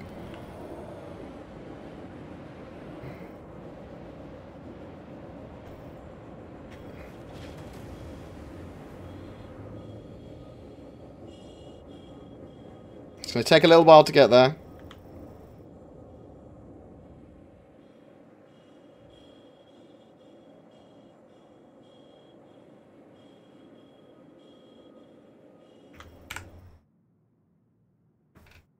It's quite pretty. You'll see the planet load in. I can answer some questions. Do you think mining will be a great way to make money? Yes, I do think that making the most money will be from researching the area you want to go to before mining. The Optane is a great drive. It's great for loading. It reduces the loading times in games. GTA 5 starts this by significant margins, down to a few seconds rather than potentially minutes for other drives. And yeah, they might be pretty cool. Some of the new Samsung drives that are coming out as well look pretty cool, and they might give Optane some competition. In the short term, if you're having to make the decision sort of like, should I buy an Optane? I'd wait.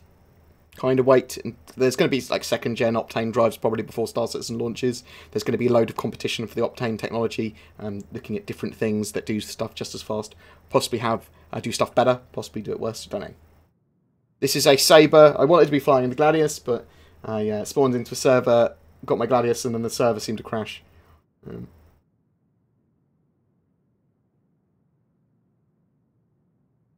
Is 8 gigs of RAM fine on the medium settings with a 1060, 3 gig on an i5 640. I don't know about that processor, but probably. You'll probably be fine on medium settings at 1080p.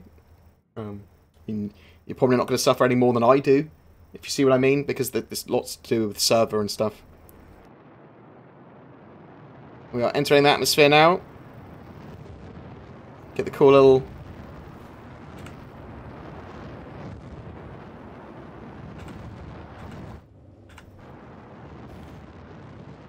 Entering atmosphere halo. Yeah, I actually quite like the new Vanguard cockpit. What does everyone think about the most lucrative industry career? Mining, salvage, trading fuel? We don't know yet. And we have no way of not knowing. They need to be balanced as well, so none are significantly more lucrative than others. And this goes high risk reward. We'll be able to make a decent living dipping into cargo runs with non-cargo specialists. Yeah, probably. Just not as efficient as running it with cargo thingamajigs.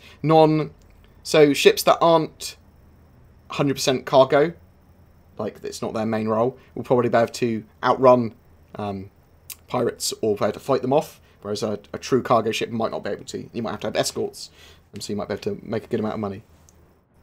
What's a good immersion monitor to get? I'm using an Agon or ACOG 27-inch 144 Hz FreeSync monitor, which is pretty sexy.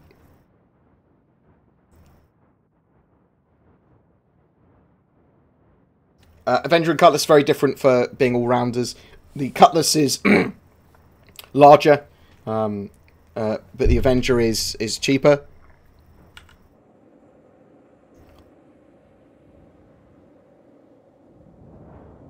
Got a lot of fog here on Daymar.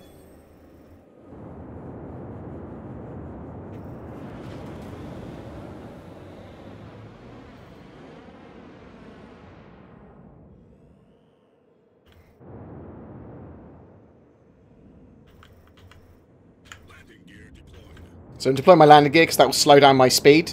So I can actually fuck around here. Unfortunately, we've come to an emergency shelter. We can have a look around the emergency shelter, but there's no way of spawning a vehicle here.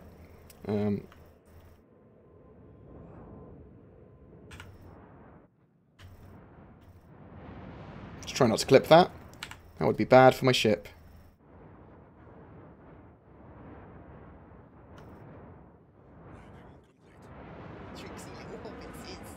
Oh. Oh. Oh. Oh.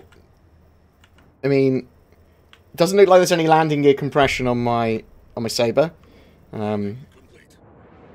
Also looks like I'm able to see through the floor, which I don't think is intended, personally. Let's turn the engine off, but leave the power on. So the ship should naturally fall. It's normally look to the... Oh. I thought you looked to the right to get out, but... Perhaps it's the left. Is that where the ladder is? It is where the ladder is. So in the last patch, the ground looked terrible, and the... I think still in this one, the ground and the textures and stuff kind of cut in and out, so they're lower res than they should be. See that Daymar is quite foggy and dusty. It's supposed to be quite like Mars. So some pretty cool vistas. So this is an emergency shelter. These are supposed to be used to quickly get back your oxygen or to take cover in like storms and stuff. In 3.0, they're not going to have that much use, to be honest, compared to the other places like the mining facility, which we'll have a look at in a second. But this is basically just a mining shelter, an emergency shelter. It's got food, it's got a bed to sleep in. Maybe can't sleep in it. It's got power cells, which will have to be changed in the future. They're pretty shabby and small for an outpost. This is the sort of stuff you'll be able to build with the thingamajig as well. Obviously, you'll probably want, with the Pioneer, when you're building outposts, you'll probably want them to have function, rather than just as a little hidey hole. And really, we want to go to a mining facility, because they will have landing pads and the ability to spawn vehicles.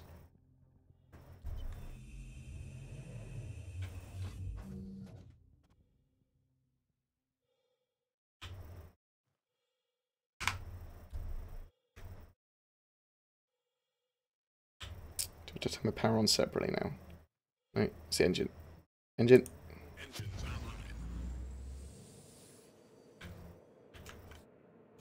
Launch complete. So we've got a mining area over there. We've got a bountiful hydroponics over there. Let's go towards the mining area. Although, why is it... It's not the other side of the planet. Why is it there?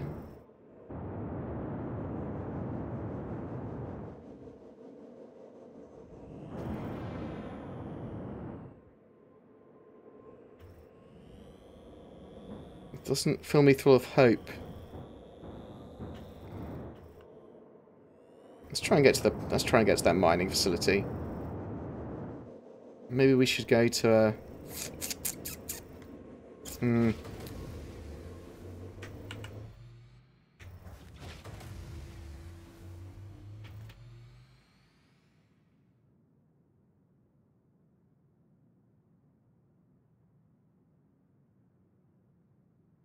Noob, you should start streaming, dude. I'll get Noob on streams. I'll get him on games and streams. We'll do some stuff together. Is Chris Roberts the Elon Musk of video games? I think Chris Roberts is the Chris Roberts of video games. Is the Saber as good as everyone says it is? It's pretty good. It's just a different type of dogfighter gameplay than the... King love your face. What? Trademark sign. Thank you very much, Simon. That's appreciated. Can you demo the Saber Raven EMP? We'll do that next time. I'll actually get some gameplay lined up. If people want to email me anything of particular gameplay they wanna see, then please tell me. Because it will either appear in videos or it will appear on stream.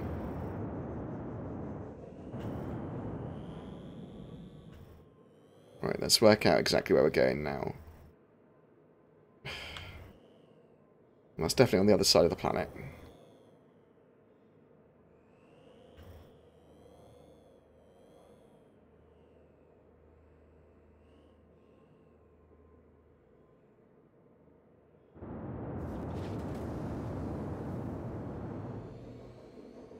I'm going to have to get out of atmosphere.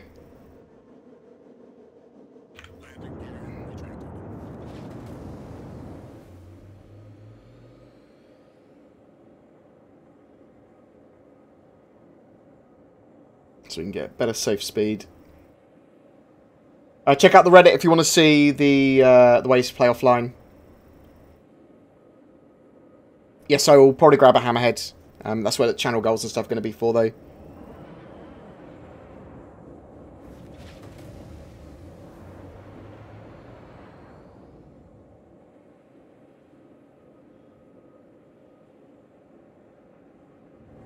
Right, we need to get more out of the atmosphere.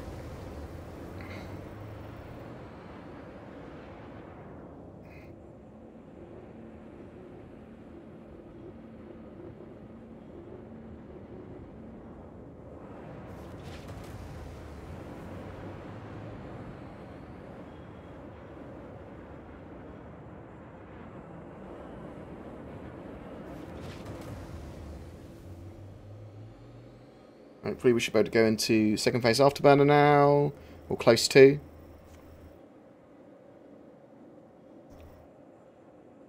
I'm currently playing with a keyboard and mouse. So what we're doing is we're using second phase afterburner to travel around the planet quicker.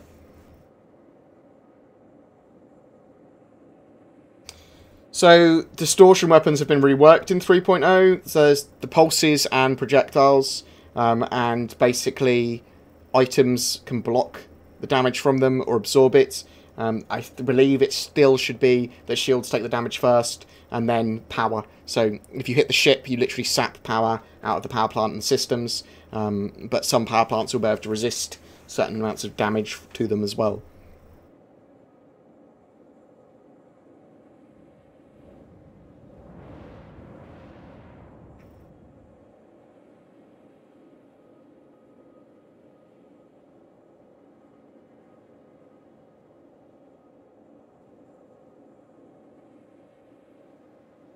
No, I'm not using Zenthor's shaders or anything. I'm hoping that he makes another one, though.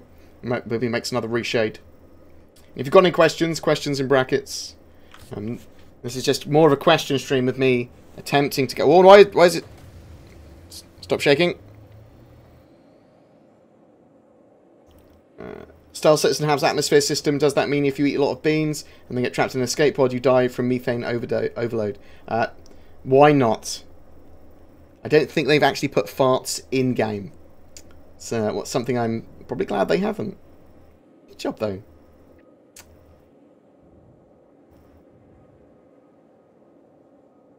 Yeah, the GTX 1060 is a great graphics card.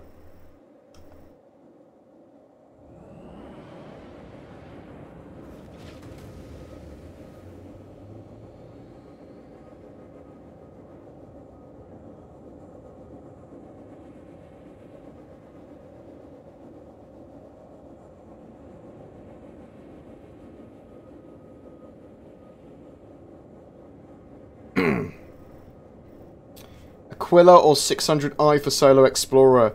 I mean, either are 100% suitable for a Solo Explorer, but probably the Aquila. Aquila's smaller. I love the Hawk. So the Hawk looks great. It's a cool looking ship. It's the thing with me is that I need to see how it compares with the Avenger in actual real world application, which we can't see yet really. So I don't know. The idea of it being a light fighter is pretty cool. 6 size 1s are standard. The extra 2 of them can be size 2s. It's intended to get close to targets, and then it has some EMP weapons as standard. I like the idea of it. I quite like anvil ships for combat. I need to see it actually in game. There is no 1450p or 4115p. Thank you very much, Low Polybutt. What a name. Is the atmospheric flight system going to change? Yes, it's going to be changed from patch to patch. They've been working on it for this patch as well. And so you'll see differences. Will there be plumbing mini-games to fix toilets and sinks? I don't think so.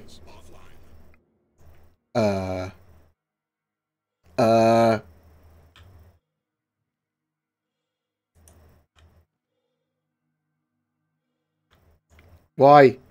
Why?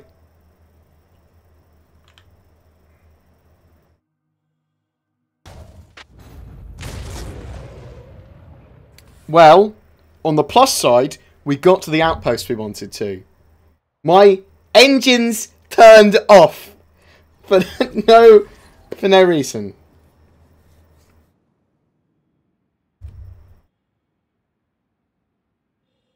Okay, maybe it's because I was low on fuel.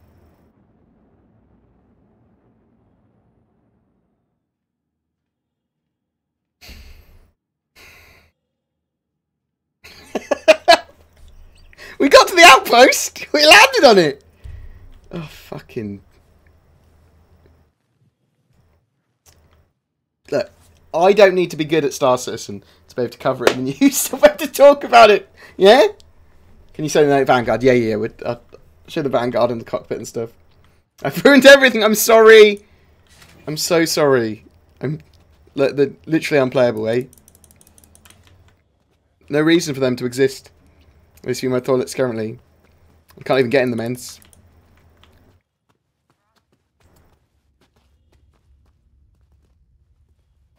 Yeah, it's so low fuel and no boost fuel shouldn't turn your engines off. Potentially, engines could overheat from use though, and damage to the ship could cause power to not get to there and stuff. So.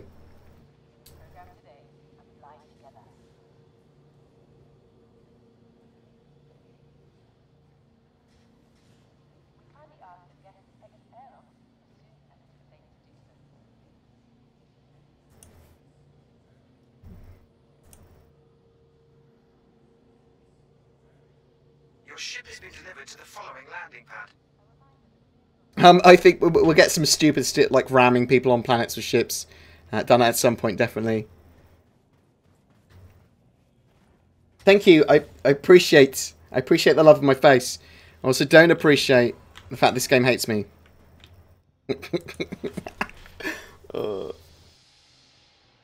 Yeah, so those Thrustmaster 60,000 Ms are really good sticks, and they're really cheap for what they are. Yes, the idea of the gas cloud tech they're doing, and for Crusader and stuff, is that you can go in a lot of the gas in Crusader, and it'll be pretty.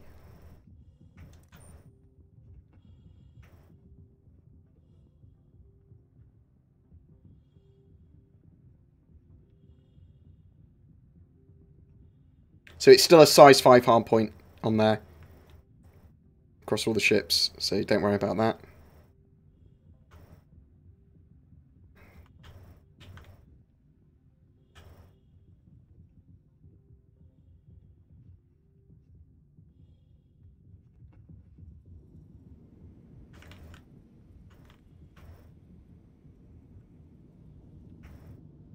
Jump in the back in a second.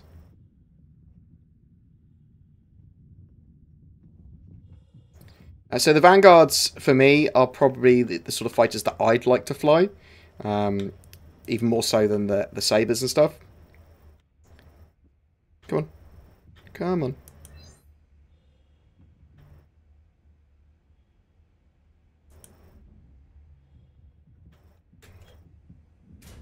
So the inner thought system still needs work, obviously. Actually getting stuff in the right place.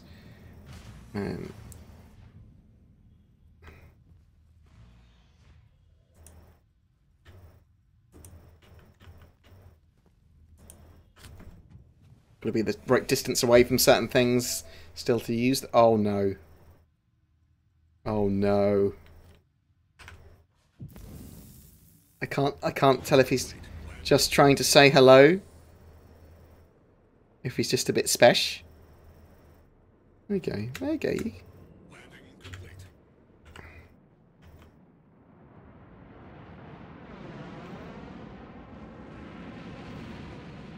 Oh! There we go. No.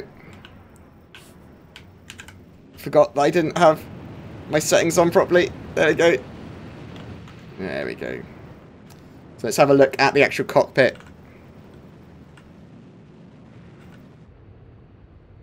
Just going to hold F and have a look around. So IM System 2.0 allows a load of functionality for these actual MFD pads. You can interact with them and do some cool stuff with them.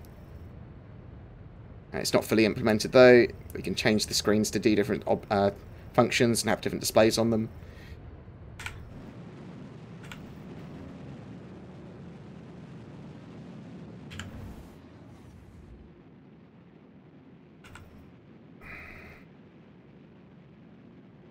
I suppose we need to get to a planet really to have a better look at it in the light.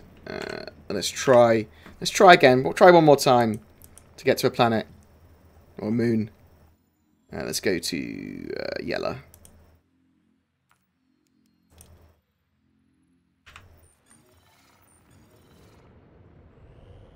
So again, there should be hopefully a little pip for us to go to. Press B on the pip. And we accidentally deploy landing gear. And then probably have to select that. There we go, here we go. Thank you very much for the host, Villa. Much appreciated. Let's try and press B this time, rather than N.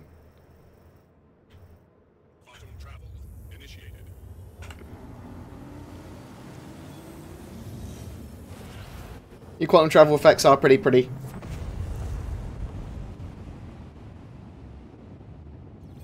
It's a bit oddly particly. I think they're going to keep on working on that.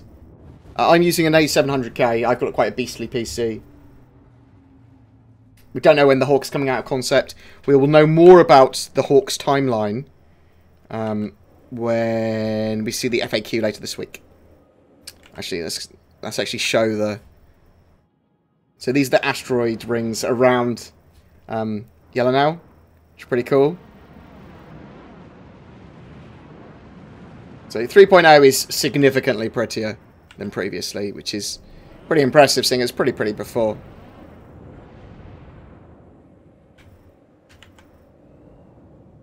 Where are we going this time then? We're going to go to that mining outpost, really, I think.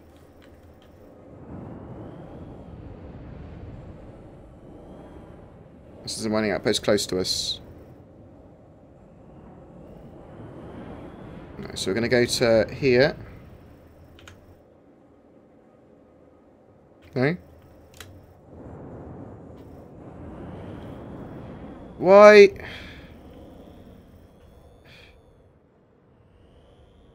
Why did that...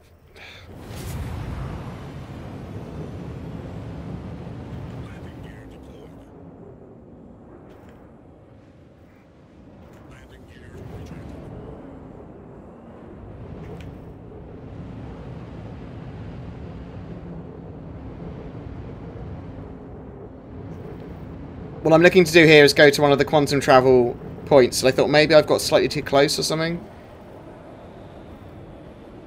No, they just disappeared because the game hates me, which is really annoying. Oh! Don't know where I'm currently travelling to. Let's hope it's somewhere fun.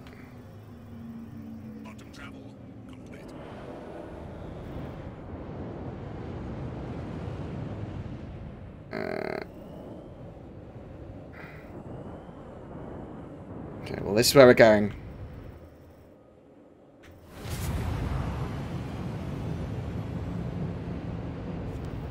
This time it's in the dark as well.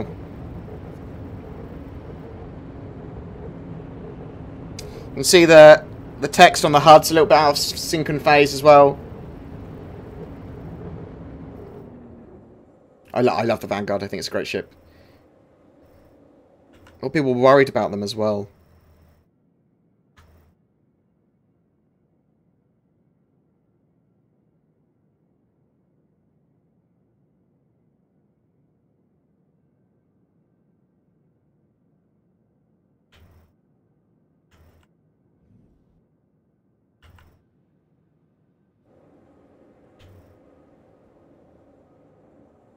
Oh yeah, I forgot they just disappear, don't they? Of course they do. So we could have travelled, reselected here, to get those quantum travel points around the planet back. Welcome to the dark side, indeed. Yeah, so I will, from the ATVs and stuff, the updates on the ships, we'll have a look at that every so often, every couple of days. Probably do a video just on the updates of the ships. How much time is it going to take to go live from PTU? Weeks, months? Potentially by Christmas we could have a live build.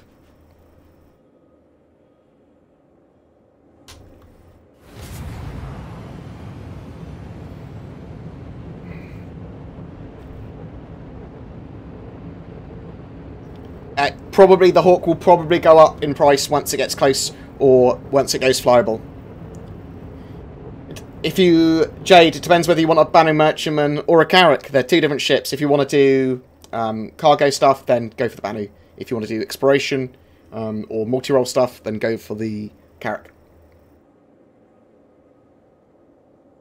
There aren't proper bounty missions in 3.0, so you can see you can basically go and kill some stuff. Usually just go wreck a group of ships, which we will go and do in a minute. We'll try and get to this manning outpost. Try and spawn a ship quick on the grounds. And then we'll go do a quick mission and then call it a day. They're going to keep on fiddling around with engine trails and space dust effects. Because if done right, they look cool. If done wrong, they look crap. It's second wave PTU currently. So that's first wave testers with concierge and subscribers. I think that Vanguards are very, very good escort ships. They're quite long range, and they're going to be quite deterrent for lots of other fighters.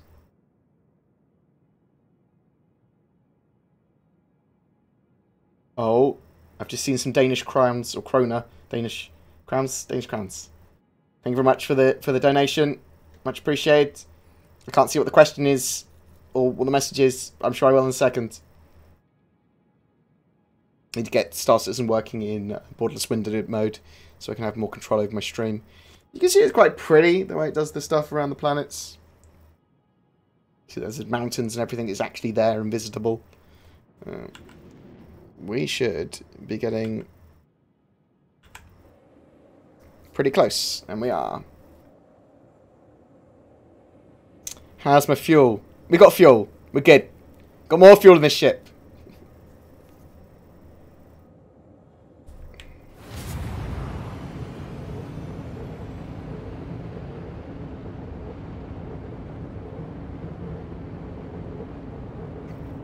So it shouldn't burn any additional fuel when I get up to speed anyway.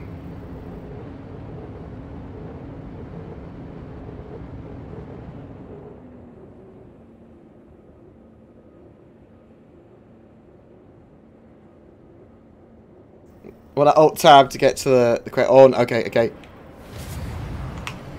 Oh god. Oh god. No. We're good. We're good. This is how we land in 3.0. This is how we land in 3.0. It's fine. It's fine. it's fine. It's fine. Look how look how good the thrusters look, guys. Don't worry about the landing. Don't worry about what happened there. Oh, we still got a little bit of quantum effect there as well. I feel like maybe it protected our ship. Fuck it. It's like, oh, I'm coming in pretty quick. Outpost and ground look like getting quite close. fine. The ship's fine. We're fine. Might have used the landing. Oh, shit. Alright, let's get to this outpost. Let's get this outpost before we shame my name any further.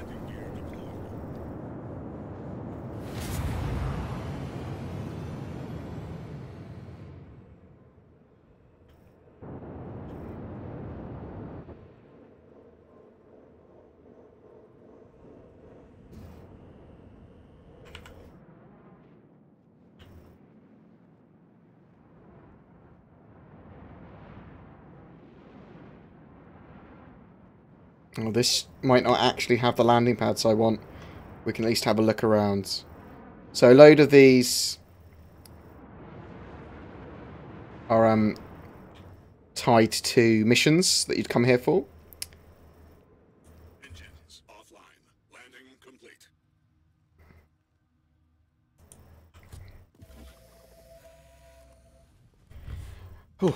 Let's Alt-Tab and actually get... will the Hammerhead, Retaliator and Redeemer be good composition for military protection, escort and offense missions, or what do you recommend? It's going to be depending on the mission. Like, I think the Hammerhead will be pretty good at anything, to fighting anything sub-capital class in general, but it's hard to say. It literally depends on the mission that you'll be doing. Let's do that. Let's go back here. We landed. It was fine. It was as intended. So put up just a message to CIG. Great landing system. Didn't hit the ground at full speed at all. You can see that. Okay, this is why they put in procedural planets. It's because they look pretty cool, but this is all there and visitable. Those asteroids that you can see as dots, they're there. That's Crusader. It's there. You can go there. Well, maybe not at the moment. But those mountains in the distance and the horizon are there. Space looks fucking great. It's an amazing looking game. And once they get everything done right, once they get it all pulled together, it's always going to be pretty awesome. At the moment, buggy as sin. Yeah. It's PTU. What do you expect? But it is coming together. It's taken a long time as well. 3.0 has taken a while. But it's, I don't have a shadow. Well, actually, no, I do. I do have a shadow. That's good. With a better shadow towards the end of here. Do I have a better shadow if I'm in front of my... No. Then you just sort the shadows out as well. Fuck you!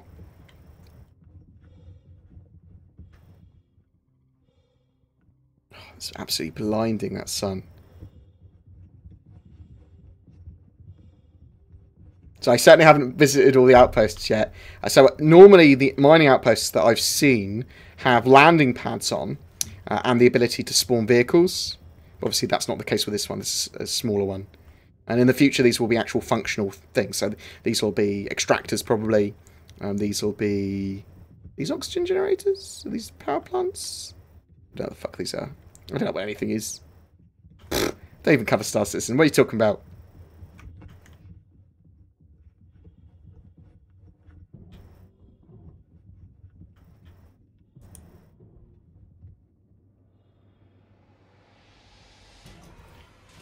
The Hammerhead will be balanced in some way. In the current state, it's concept, so it's hard to say.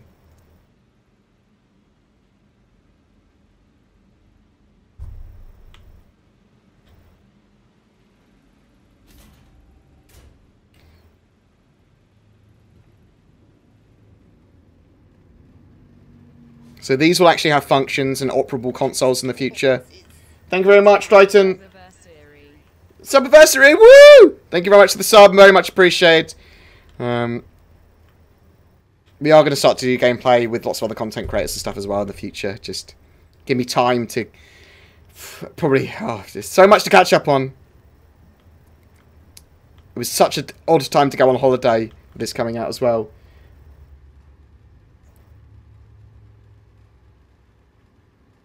Yeah. Yeah, that'll work. Chakanta. I can't say your name. Chakakanka. It's not racist. I just don't know how to say your name. Unless it is racist, in which case I apologise. So, if we had had our caterpillar here, which was, unfortunately... Oh, should have just despawned, shouldn't... Oh no.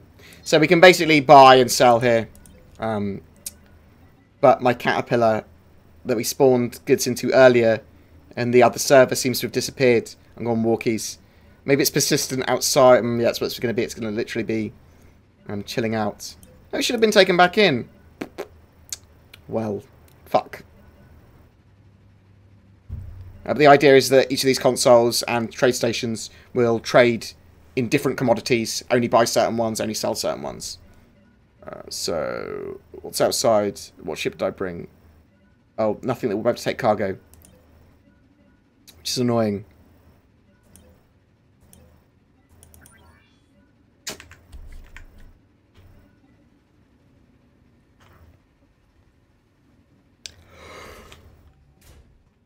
But these are the sort of places that you could make potentially a lot of monies. This is the sort of place where you'd find a cargo container for a mission. You'd be able to grab something like that and take it back. Let's go and actually do a mission. I'm not playing offline. This is online. See? That's F12. That's people talking in chat. Hello.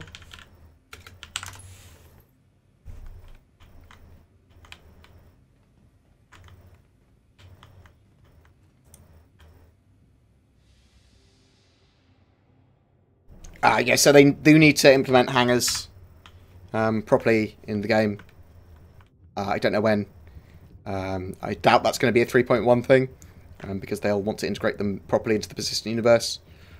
Probably next year at some point. Don't know when. Probably this just after Procedural Cities, I'd expect. It is very pretty, the game, even on this like barren moon.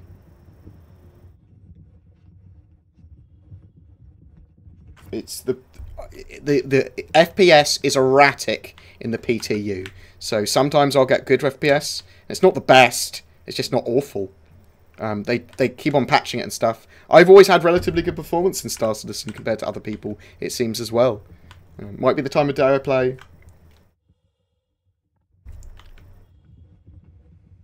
Oh, it's like Star Citizen. It's got its problems in alpha certainly, and PTU patches and 3.0 has taken ages, but it is shaping up to be a fucking great thing. And I'm sorry I keep on swearing, so apologies. But for people that love the project and like the helping of kind of get everything ready and giving feedback and helping shape the game, it's been such an experience to this like stage, and we're just getting more and more. And right, so we are going to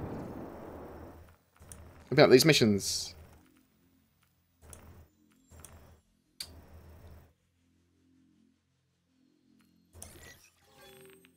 So we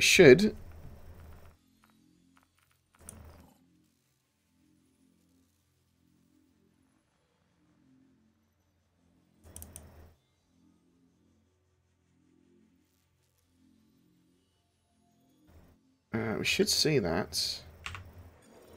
It should be just there.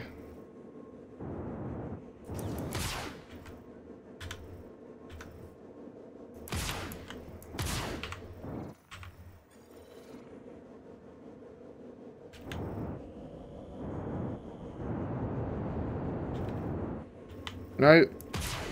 What's the stop look key?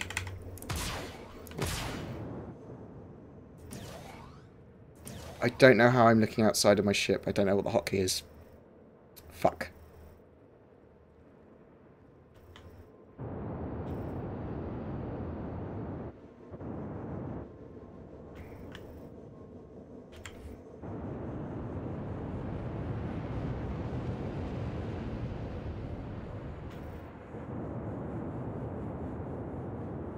Bear with me.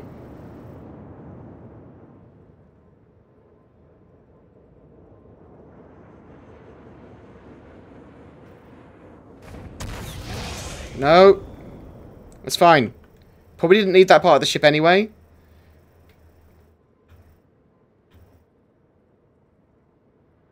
Engines offline. Nicely glide down. Destroyed.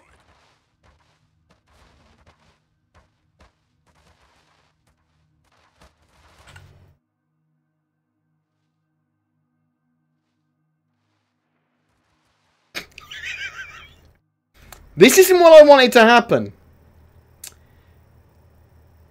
FO twice then Z. Okay. That.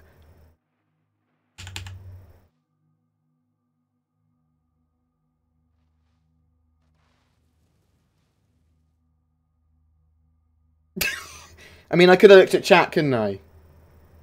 Could have looked at chat. That'd have probably helped. On the plus side... Yeah.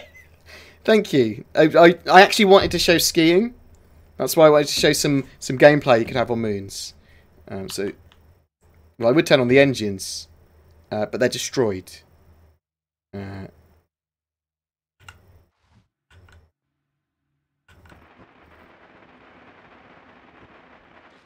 the plus side...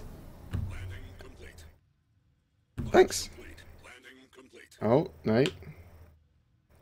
Wow. Engines online. Launch. We're good. We're good. One of the things I like about the Vanguard, they're very durable. We're fine. We're fine. And because it's a buggy game, our engine's actually still there, sort of. Just holding on. It's ghosting. We're good.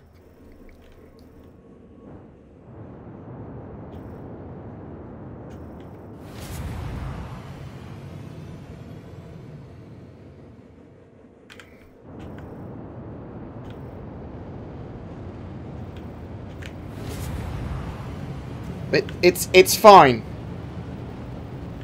We're good. Just gonna get to this area now. We'll both go to max afterburner still. No. Might have a little bit more problems fighting the... I don't know the hotkeys. I don't use that one. I don't know how I pressed it, to be honest. It was the landing complete that made it, wasn't it?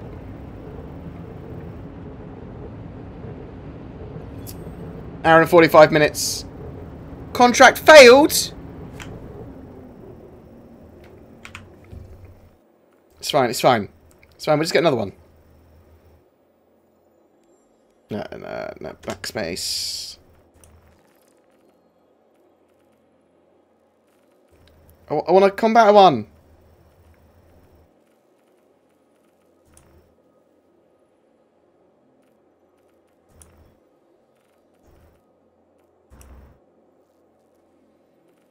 Oh.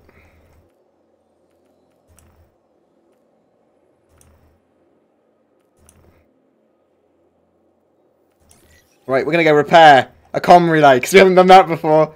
Fuck you guys.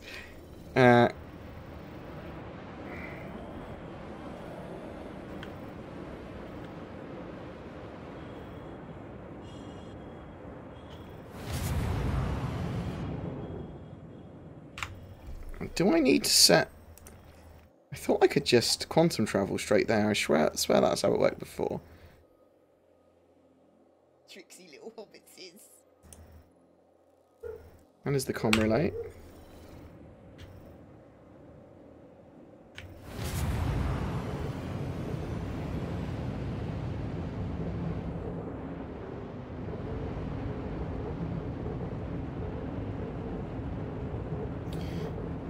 So when you're using the mobiGlas, just press the button once, don't spam it.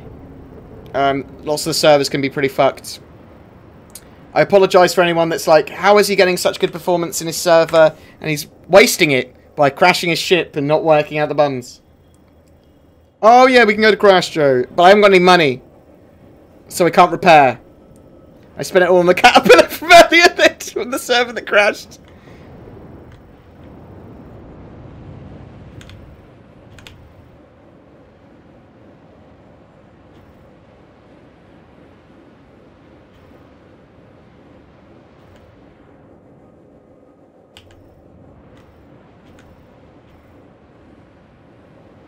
Any idea why I can't quantum travel to that location? I should be out of the atmosphere.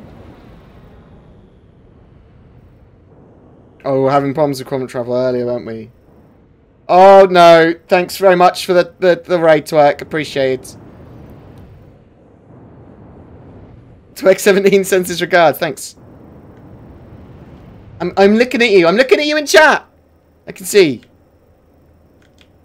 I fucked up my ship, Twerk. The engine's actually fallen off now.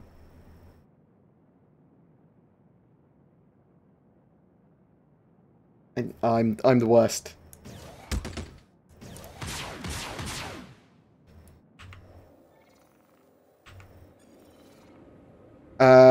Right. So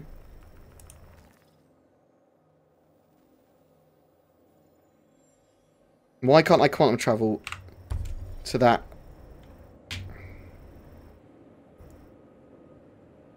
Yeah, I quite like the cockpit as well now.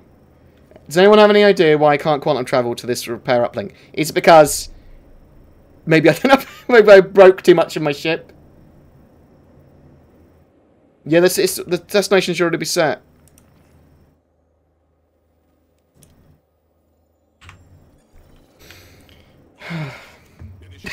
I'm an idiot. I swear to God I pressed set destination. No, it's just I didn't set destination. I thought it was the arrow for set destination. I'm the worst. I don't even play Star Citizen, mate. Right. Quantum travel.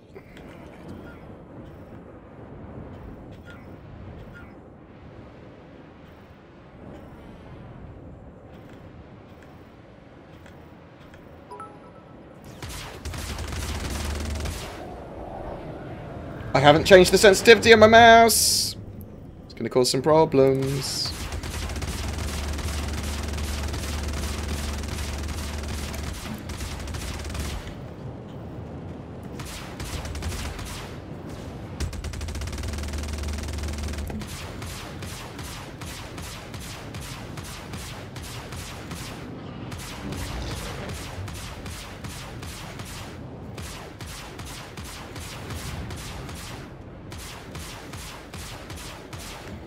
What's this fucker in?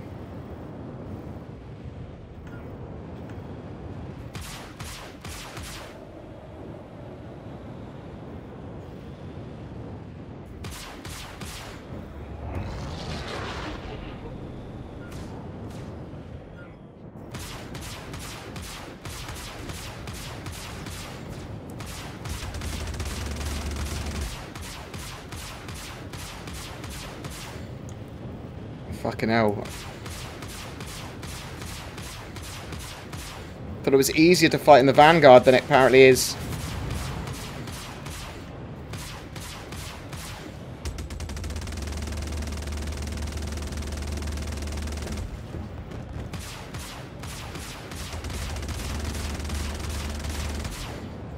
I'm not landing any hits.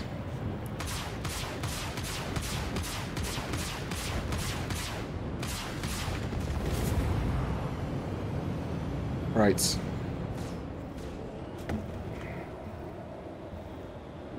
Oh my god.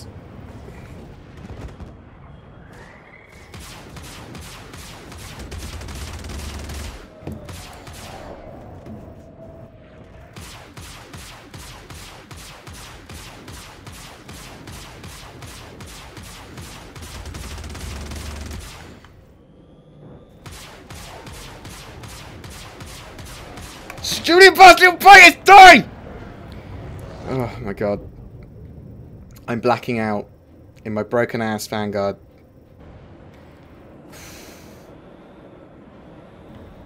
I'm making a mockery! Where you gone?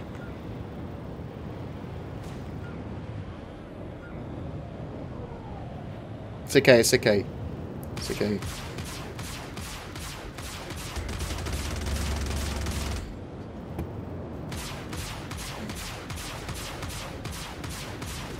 Apparently I can't kill any ships. My ship is sliding all over the place. Oh, man.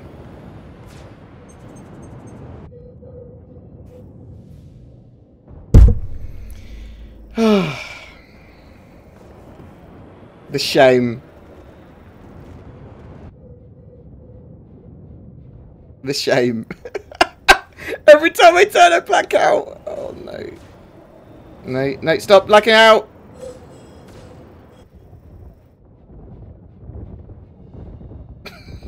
See what you're getting into industry. Oh my god. Oh my god. I can't turn the ship. Every time I try to turn the ship. Oh man. Sorry, we're gonna use missiles. I'm blaming the lack of engine for this one. Okay. Every time I try to turn. Ah! Oh no! Oh, more of spawns. No, this is basically my version of hell. It's a load of M50s flying around me, all with different names. Oh no! No! No! No! No! We're gonna try and kill. Kill. Oh no! Why? Why? No! No!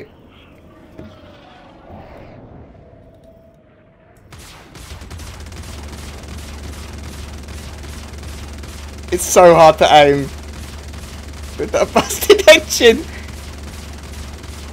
So I can get the cutlass probably. It just every time I move, it just. No, we're good. We're good. We're gonna do it. We're gonna do it. I think I've damaged their morale because they felt so sorry for me. I'm not even trying to avoid getting shot by them.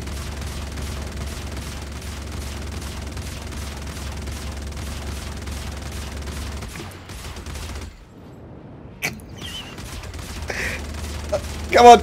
Come on! Come on! Do I have to ram him? No! I'm trying to point up! Oh my god, fuck the ICS! We got this, we got this. It's very slowly. Now, what you will find out is that if I was doing that as a video, I'd have just clipped to the part where I killed him! Oh my fuck. This is painful. It's okay. So we're gonna do it. We're gonna kill this fucking M50.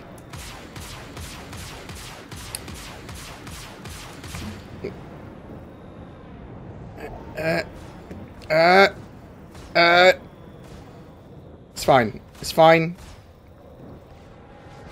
It's fine. It's fun. It's fun.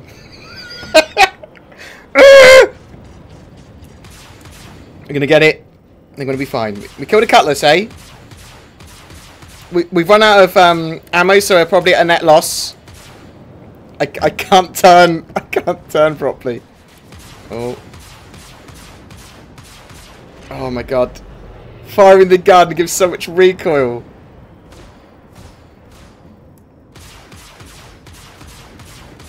I'm just gonna have to hope that he walks into my gun. Or into me.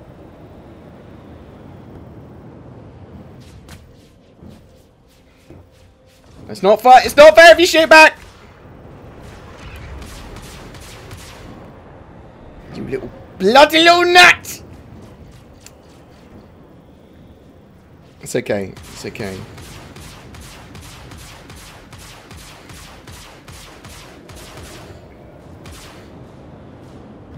I used to count myself as one of the quite a good pilot, but not today.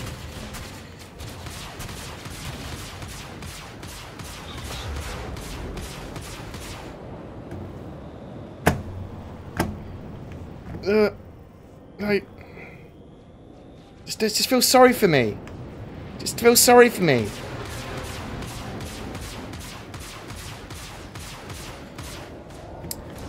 So I used to watch people playing Vandal Swarm like this.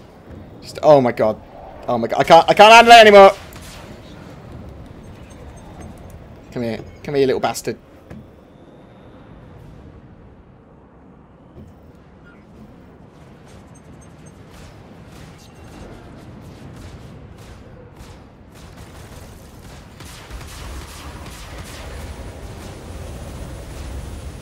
Oh. Oh. My ship is just spinning out. Well, at least we have a beautiful scenery, eh? Let's go and... Fuck you guys! I'm gonna go repair your Bray. I'm using a keyboard and mouse, but that's not the issue. The issue is that I smashed half my ship on a planet so that won't fly. And I was being stubborn. I don't have any money either, because I went to a Caterpillar. I bought a load of cargo from my Caterpillar, which then despawned on a server, and I haven't been able to get it back yet. Your internet speed shouldn't affect it too much.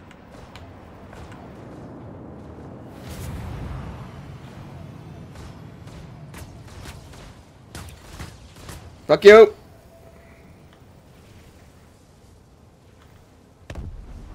The ship's fine. It's fine. Don't worry about it. It's good. It's supposed to be like that.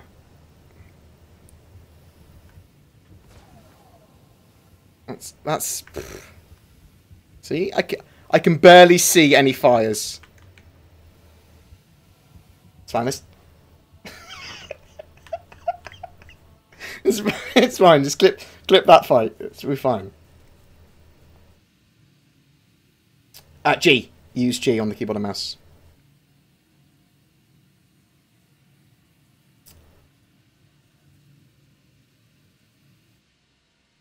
Okay, we may have left our ship quite far away. But I feel that if we go and repair the satellite and then just kill ourselves, not IRL, even after that shameful display, there will be up net profit wise.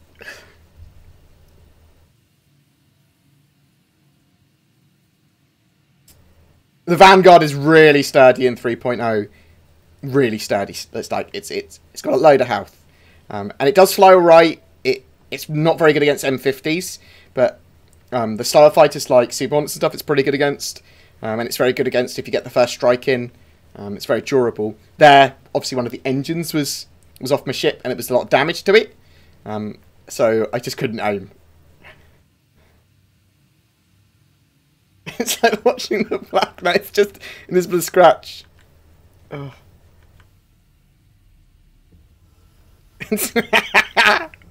Oh no, I'm gonna have to do all those skills videos, mate. Now, let's get a load of skills videos out. Just clip in where I'm doing good. So it'll be hundreds of hours of gameplay to get 10 minutes of me killing one guy. Oh my fuck. Yeah. What? Oh, whoops. That's not what I wanted to do at all. I thought I was supposed to repair this.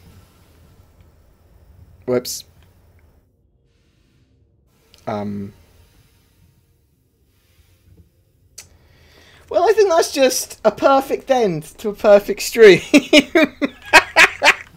Just done a few things wrong. It's fine. It's fine. We might have damaged our Vanguard a bit. Might have not been the best fighter in the world. We might have accidentally got a crime stat now, rather than the repairing the array.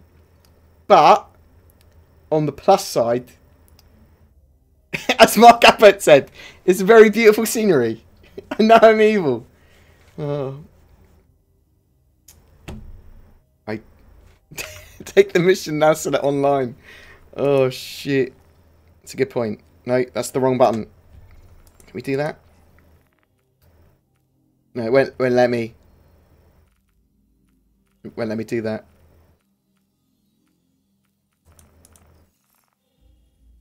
Whoops. Does anyone have any questions? Oh my god. I'm the worst. I'm fine if I've got a script. Any ideas on what the consolidated Outlands concept will be? What do you mean? No, so I don't think we're going to actually see any more consolidated Outlands concept ships go on sale. The one that's on in the sale that's happening on the same day as it looks like it's from the UEE, and it's probably land claims or something like that. I literally have no money. Got a busted ship. I can't claim back the car. Oh no, it's gone. It's gone bad. This is why I work to scripts. This is why I do videos. Okay. What do you think of the Carrack as a spaceship?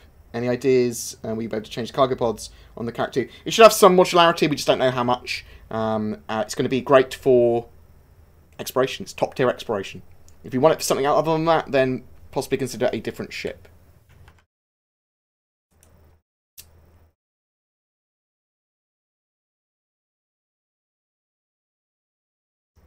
Have you tested turrets yet? Yes, they're significantly better in 3.0, but they're still not perfect by any means. They need a lot of work. In 3.0, if you steal a ship, is it possible to keep it in your possession between play sessions? That's the intention. When I was testing it the other day, it didn't work properly. Neither did persistent logouts and log back ins, even with beds. So they're still working on stuff like that. There's lots of stuff that 3.0 is missing in it. What's your in-game graphics settings? It's I set it to 1080p and very high. Actually, I will show you. No, that's the Moby glass again.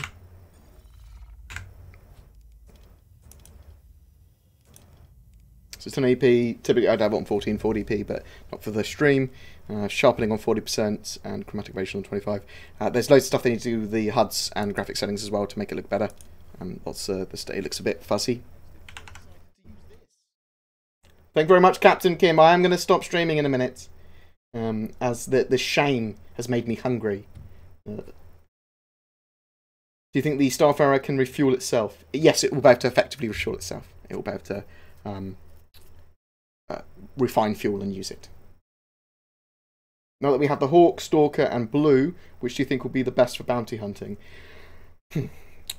It's going to depend on the situation and the type of mission, but probably the Blue will be a higher tier of bounty hunter. I bought a 600i because I will solo quite a bit. Do you think I should melt it for a Carrack? It depends on the kind of gameplay that you want. If you want more top tier exploration, then go for the Carrack. It's my. But if you love the 600i and the luxury of it, then go for the 600. There is going to be modding in Star Citizen and private servers, but after release, so at least a few years away yet. So you might see zombie mods and PUBG type mods in the future. What ship's performance has surprised you most in 3.0 so far? The Vanguard with one engine. As we saw that terrible display. Did you see that ludicrous display? Problem with BoredGamers, he thinks he can walk it on. What ships would you recommend for a third ship to round out an X1 and Cutlass Black? It depends on the gameplay you want. There's lots of potential stuff you could do there. Depends on how many players you're playing with. That's a pretty good combo right there. The X1 and the Cutlass. You don't necessarily need anything else. What monitors do I use? I use a 27-inch ACOG monitor, which has got FreeSync, 144 Hz. I will put the description. I think there's probably links to my rig down below, probably. So if you do something criminal, you get a crime stat. And then you are a criminal. That's basically it. Reputation will affect what missions you can get, and who employs you to do what, and how the subsumption AI and mission givers treat you, as well as security in Stanton. Will you? Do you think we'll see a Cutlass Red or Blue rework anytime soon? I think they're pretty close to being finished. The reworks. I think they did a lot of that stuff recently. It's not going to be in 3.0 though. But next major patch, yes. You have any link to some HUD settings with commands to make the look better? No, I do not at the moment. I will explore all of the... I'm going to eat, chat to some of my mates, and then have a look at the user.cfg config stuff, and possibly offline mode, and work out what can be done with that. What do you think choices for the new Drake ship next Friday? Stealth. There's not going to be a new Drake ship next Friday. It's just going to be looking at the current Drake ships.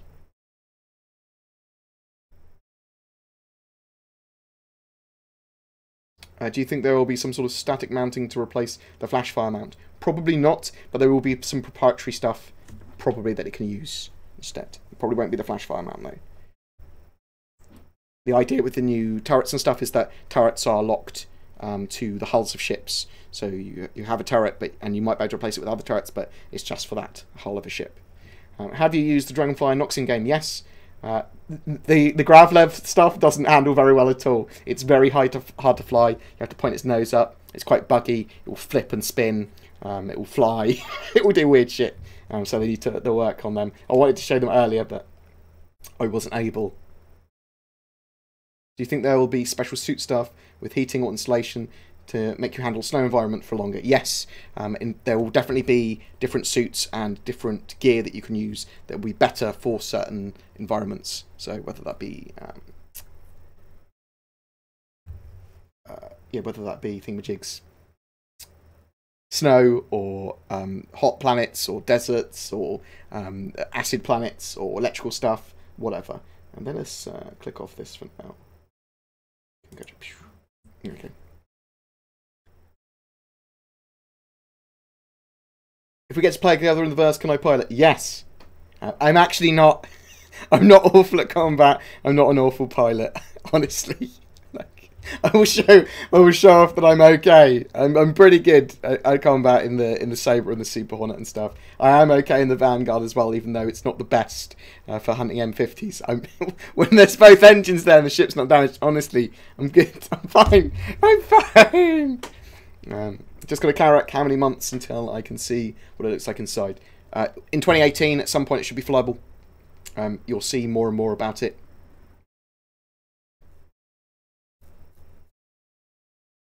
Will they add servers in Canada at some point?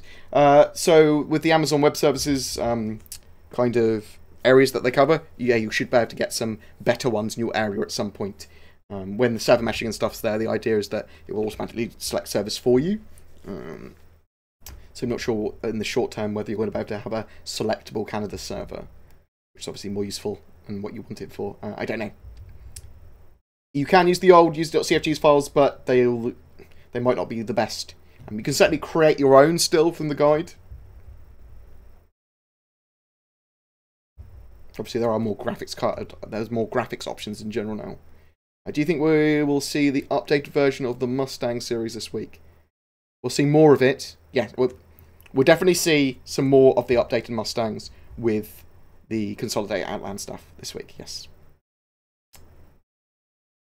I get great FPS typically, pretty much all the time. I mean, obviously it does tank sometimes. I haven't really used offline mode yet, so. Sorry to get that in. Hey, what kind of special ops gameplay do you imagine having in the future? I mean, there's a lot of potential for information gathering, information smuggling, recon of bases, reconning of enemy fleets, getting on board enemy ships. There's lots of special ops and stealth gameplay you can do, and e-warfare and stuff as well, and getting codes and things. I'm just not sure exactly how that's all going to work and pan out yet. When will the Terrapin be flyable? Some people suggested that it's potentially could sneak its way into 3.0. I suspect after. I suspect in 3.1 now, but recommendations for ships under 110. Cutlass Black, Avenger Titan. Depends on the gameplay you want. Avenger Titan is my recommended cheap but not starter ship. It's great all rounder. It's going to be very modular, and it's got cool stuff. It can carry cargo and stuff as well. When I buy a concept ship, shouldn't they give me a ship that I can fly in game? Yes. So yeah, the Hawk, you will get loaner ships for them, and I suspect that will be an Avenger Stalker for the Hawk or a Gladius. Sometimes they don't implement them straight away, and that will get there in the next couple of days most likely.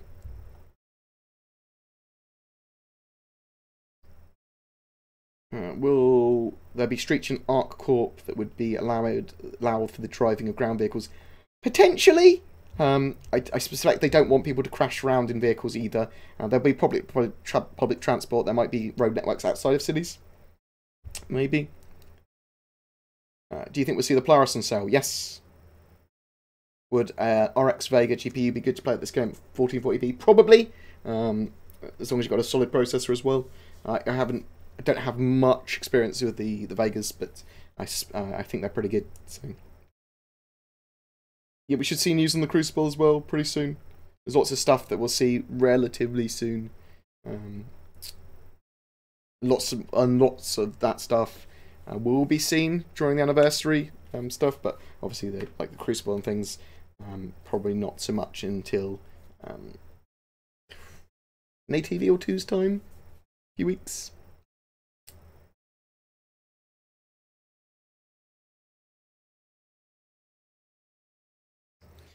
He said, thank me next time I stream and actually do something in game that's a bit better than crashing into planets and getting owned by by M50s and pirates.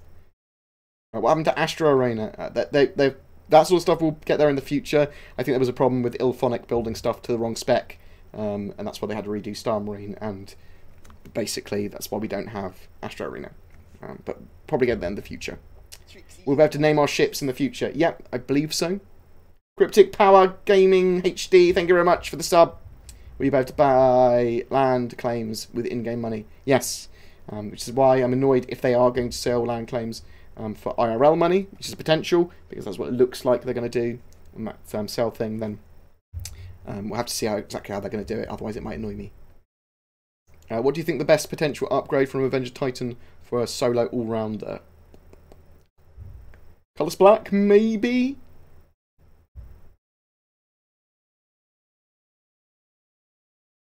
What percentage of citizens will have basic starter ships compared to those who have purchased $100 or higher? I don't know. And we'll have to have a look at that.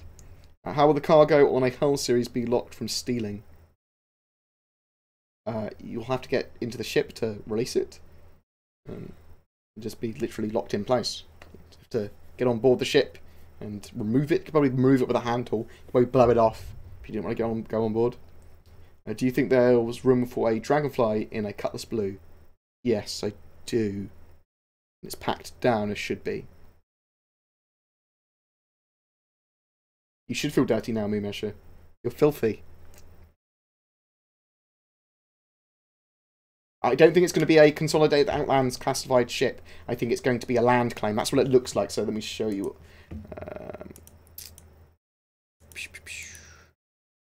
So you consolidate outlines on Tuesday the 28th, and you see this is the classified thing, which for the last two, for the Hammerhead and the Hawk, the classified thing became a concept ship.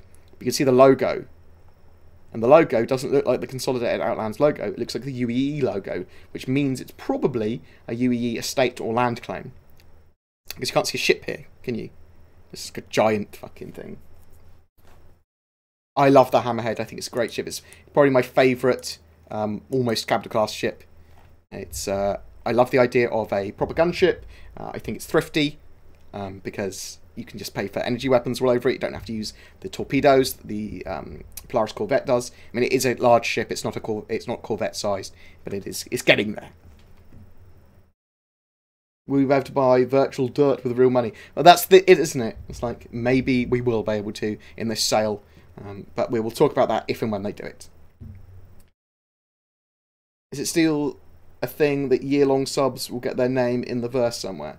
I think so. I haven't checked out the subscription things for a little while.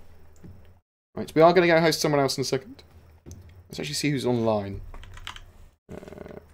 It's me! I'm online. Bam. Oh, we'll probably go host Gamble. Baron doesn't need any more hosts. He's got fucking loads of people watching. We could drop on Gamble in a minute. I do love Gamble's face. Favourite combat ship under $200? Probably the Sabre. I do quite like the Vanguards, even though that was a shameful display there. I'm starting to get into Star Citizen. I've been watching your content. Here's my question. Which do you think is going to be better to start with? A Carrack or a Caterpillar?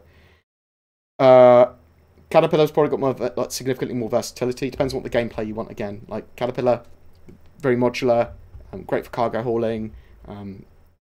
Carrack, much more focused on exploration, but it's still going to have some other uses. Is Dr. Disrespect actually playing? No, he's not. Who do you want? Do you want Gamble or do you want Maya? I'll happily host either of these two gents.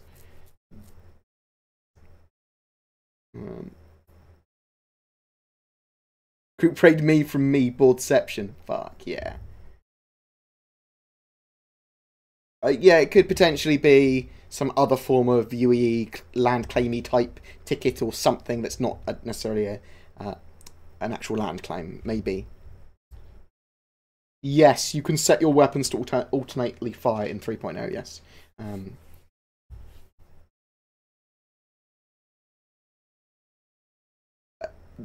So, mining, they want voxel asteroids in 3.1. We're not sure how mining is going to work on planets when it comes to deforming planets. Obviously, that's not something they really want to do if possible. So, it'll probably be that you'll mine into a hole or bore into something, and then you'll mine underneath the ground rather than on top, if you see what I mean. So, you'll like laser down and you'll be mining under there.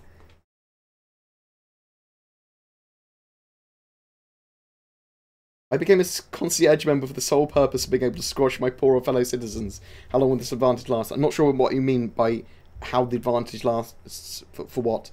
It kind of depends on what you've bought, although people will be able to farm up to your level pretty quick in Star Citizen. So if you bought ships literally just to have an advantage, you're probably going to be disappointed.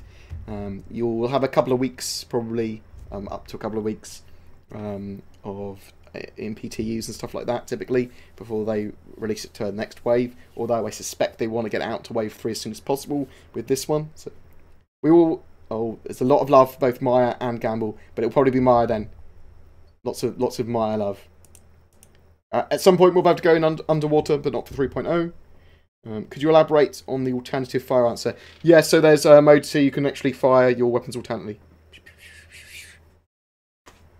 I should fire them alternatively. I can't remember actually how to do it in some of the ships, but for 3.0 you can fire them alternately. Yes, we will. So we'll make guides on everything. I'm not going to make guides on 3.0 stuff until we have a live build, and then we'll have quick start guides and all of those particular things. The issue is that they change buttons. It will be different in each ship. So a lot of the stuff isn't in 3.0 yet. So there's no point in doing them now because they're instantly outdated or they're just badly outdated. So just bear that in mind. The Pioneer will go at the end of the month. So on the 1st of December probably is when I'll actually give it away. It's not that important to have lifetime insurance on a ship. It just covers the hull of the ship anyway. So if there's any cargo or any changes you made to the ship, it doesn't cover those changes. And so weapons, gear, and all that sort of stuff. And insurance will be available to get those hulls back anyway at a minimal cost in game. Also, at the moment, it's irrelevant because insurance won't be a thing until later.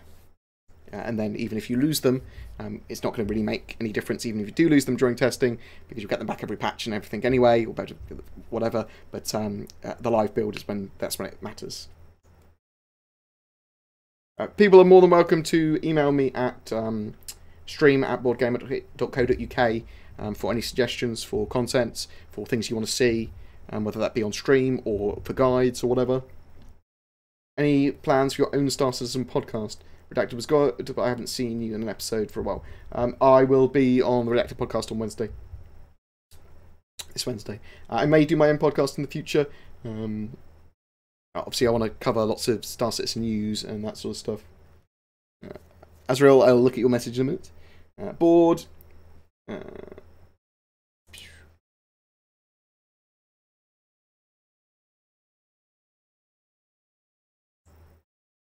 Will attacking cities or having battles on top of them like Guardians of the Galaxy cause feedback from the NPCs, or will they continue to do their duties? I'm not sure how that's going to work. There's definitely going to be like vandal attacks, I suppose, on colonies and cities happening in orbit. I'm not sure how big battles above cities that are player-led will work, or if the UE will just turn up and annihilate everyone. I do have an org. I go into Nomad Black, and I'm part of loads of other orgs, including the Corporation and even Test and stuff I'm part of, technically.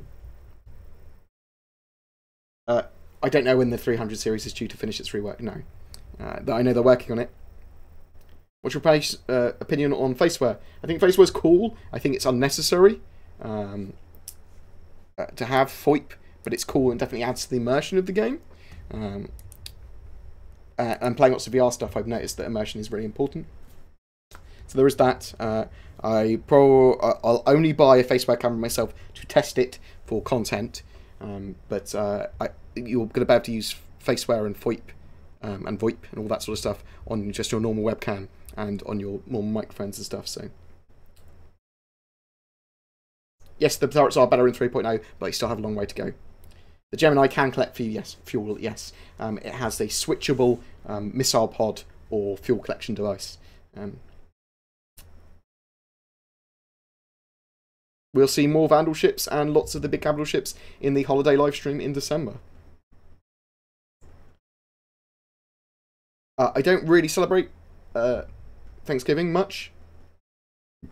I got a bit drunk around that time. It's kind of like happy traitors getting nice and comfortable day. For me.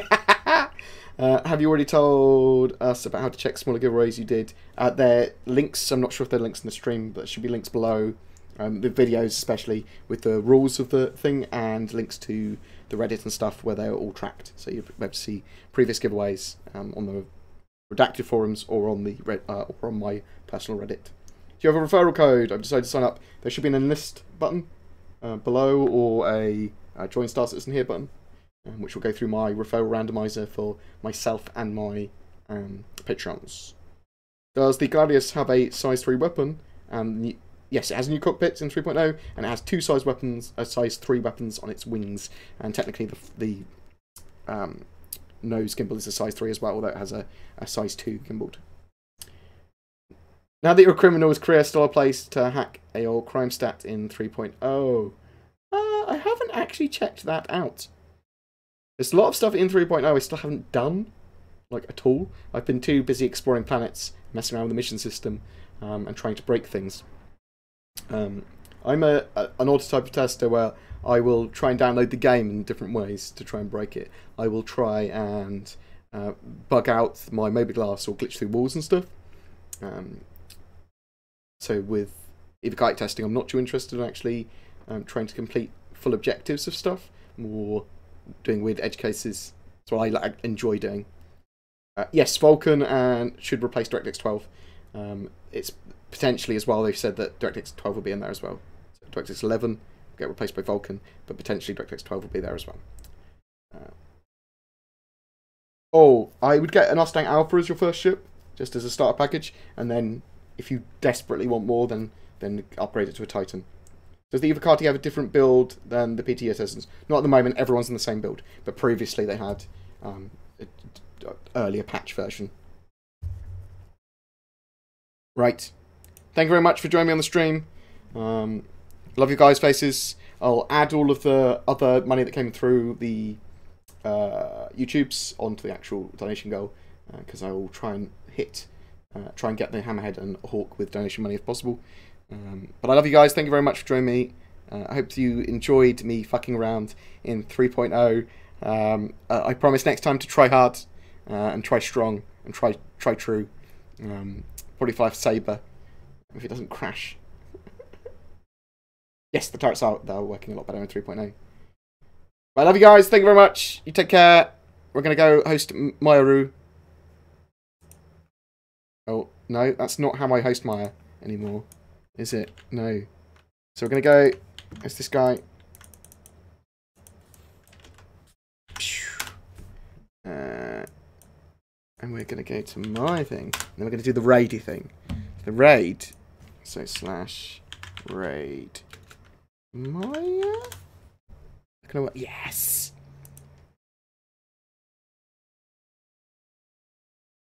Oh.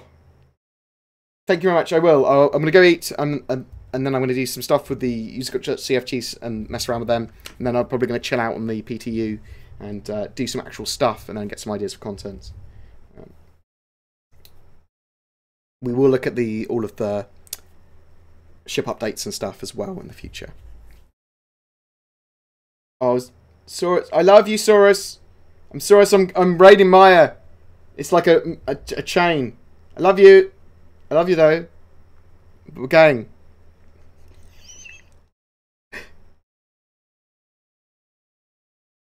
yes, these .cfgs should work in 3.0.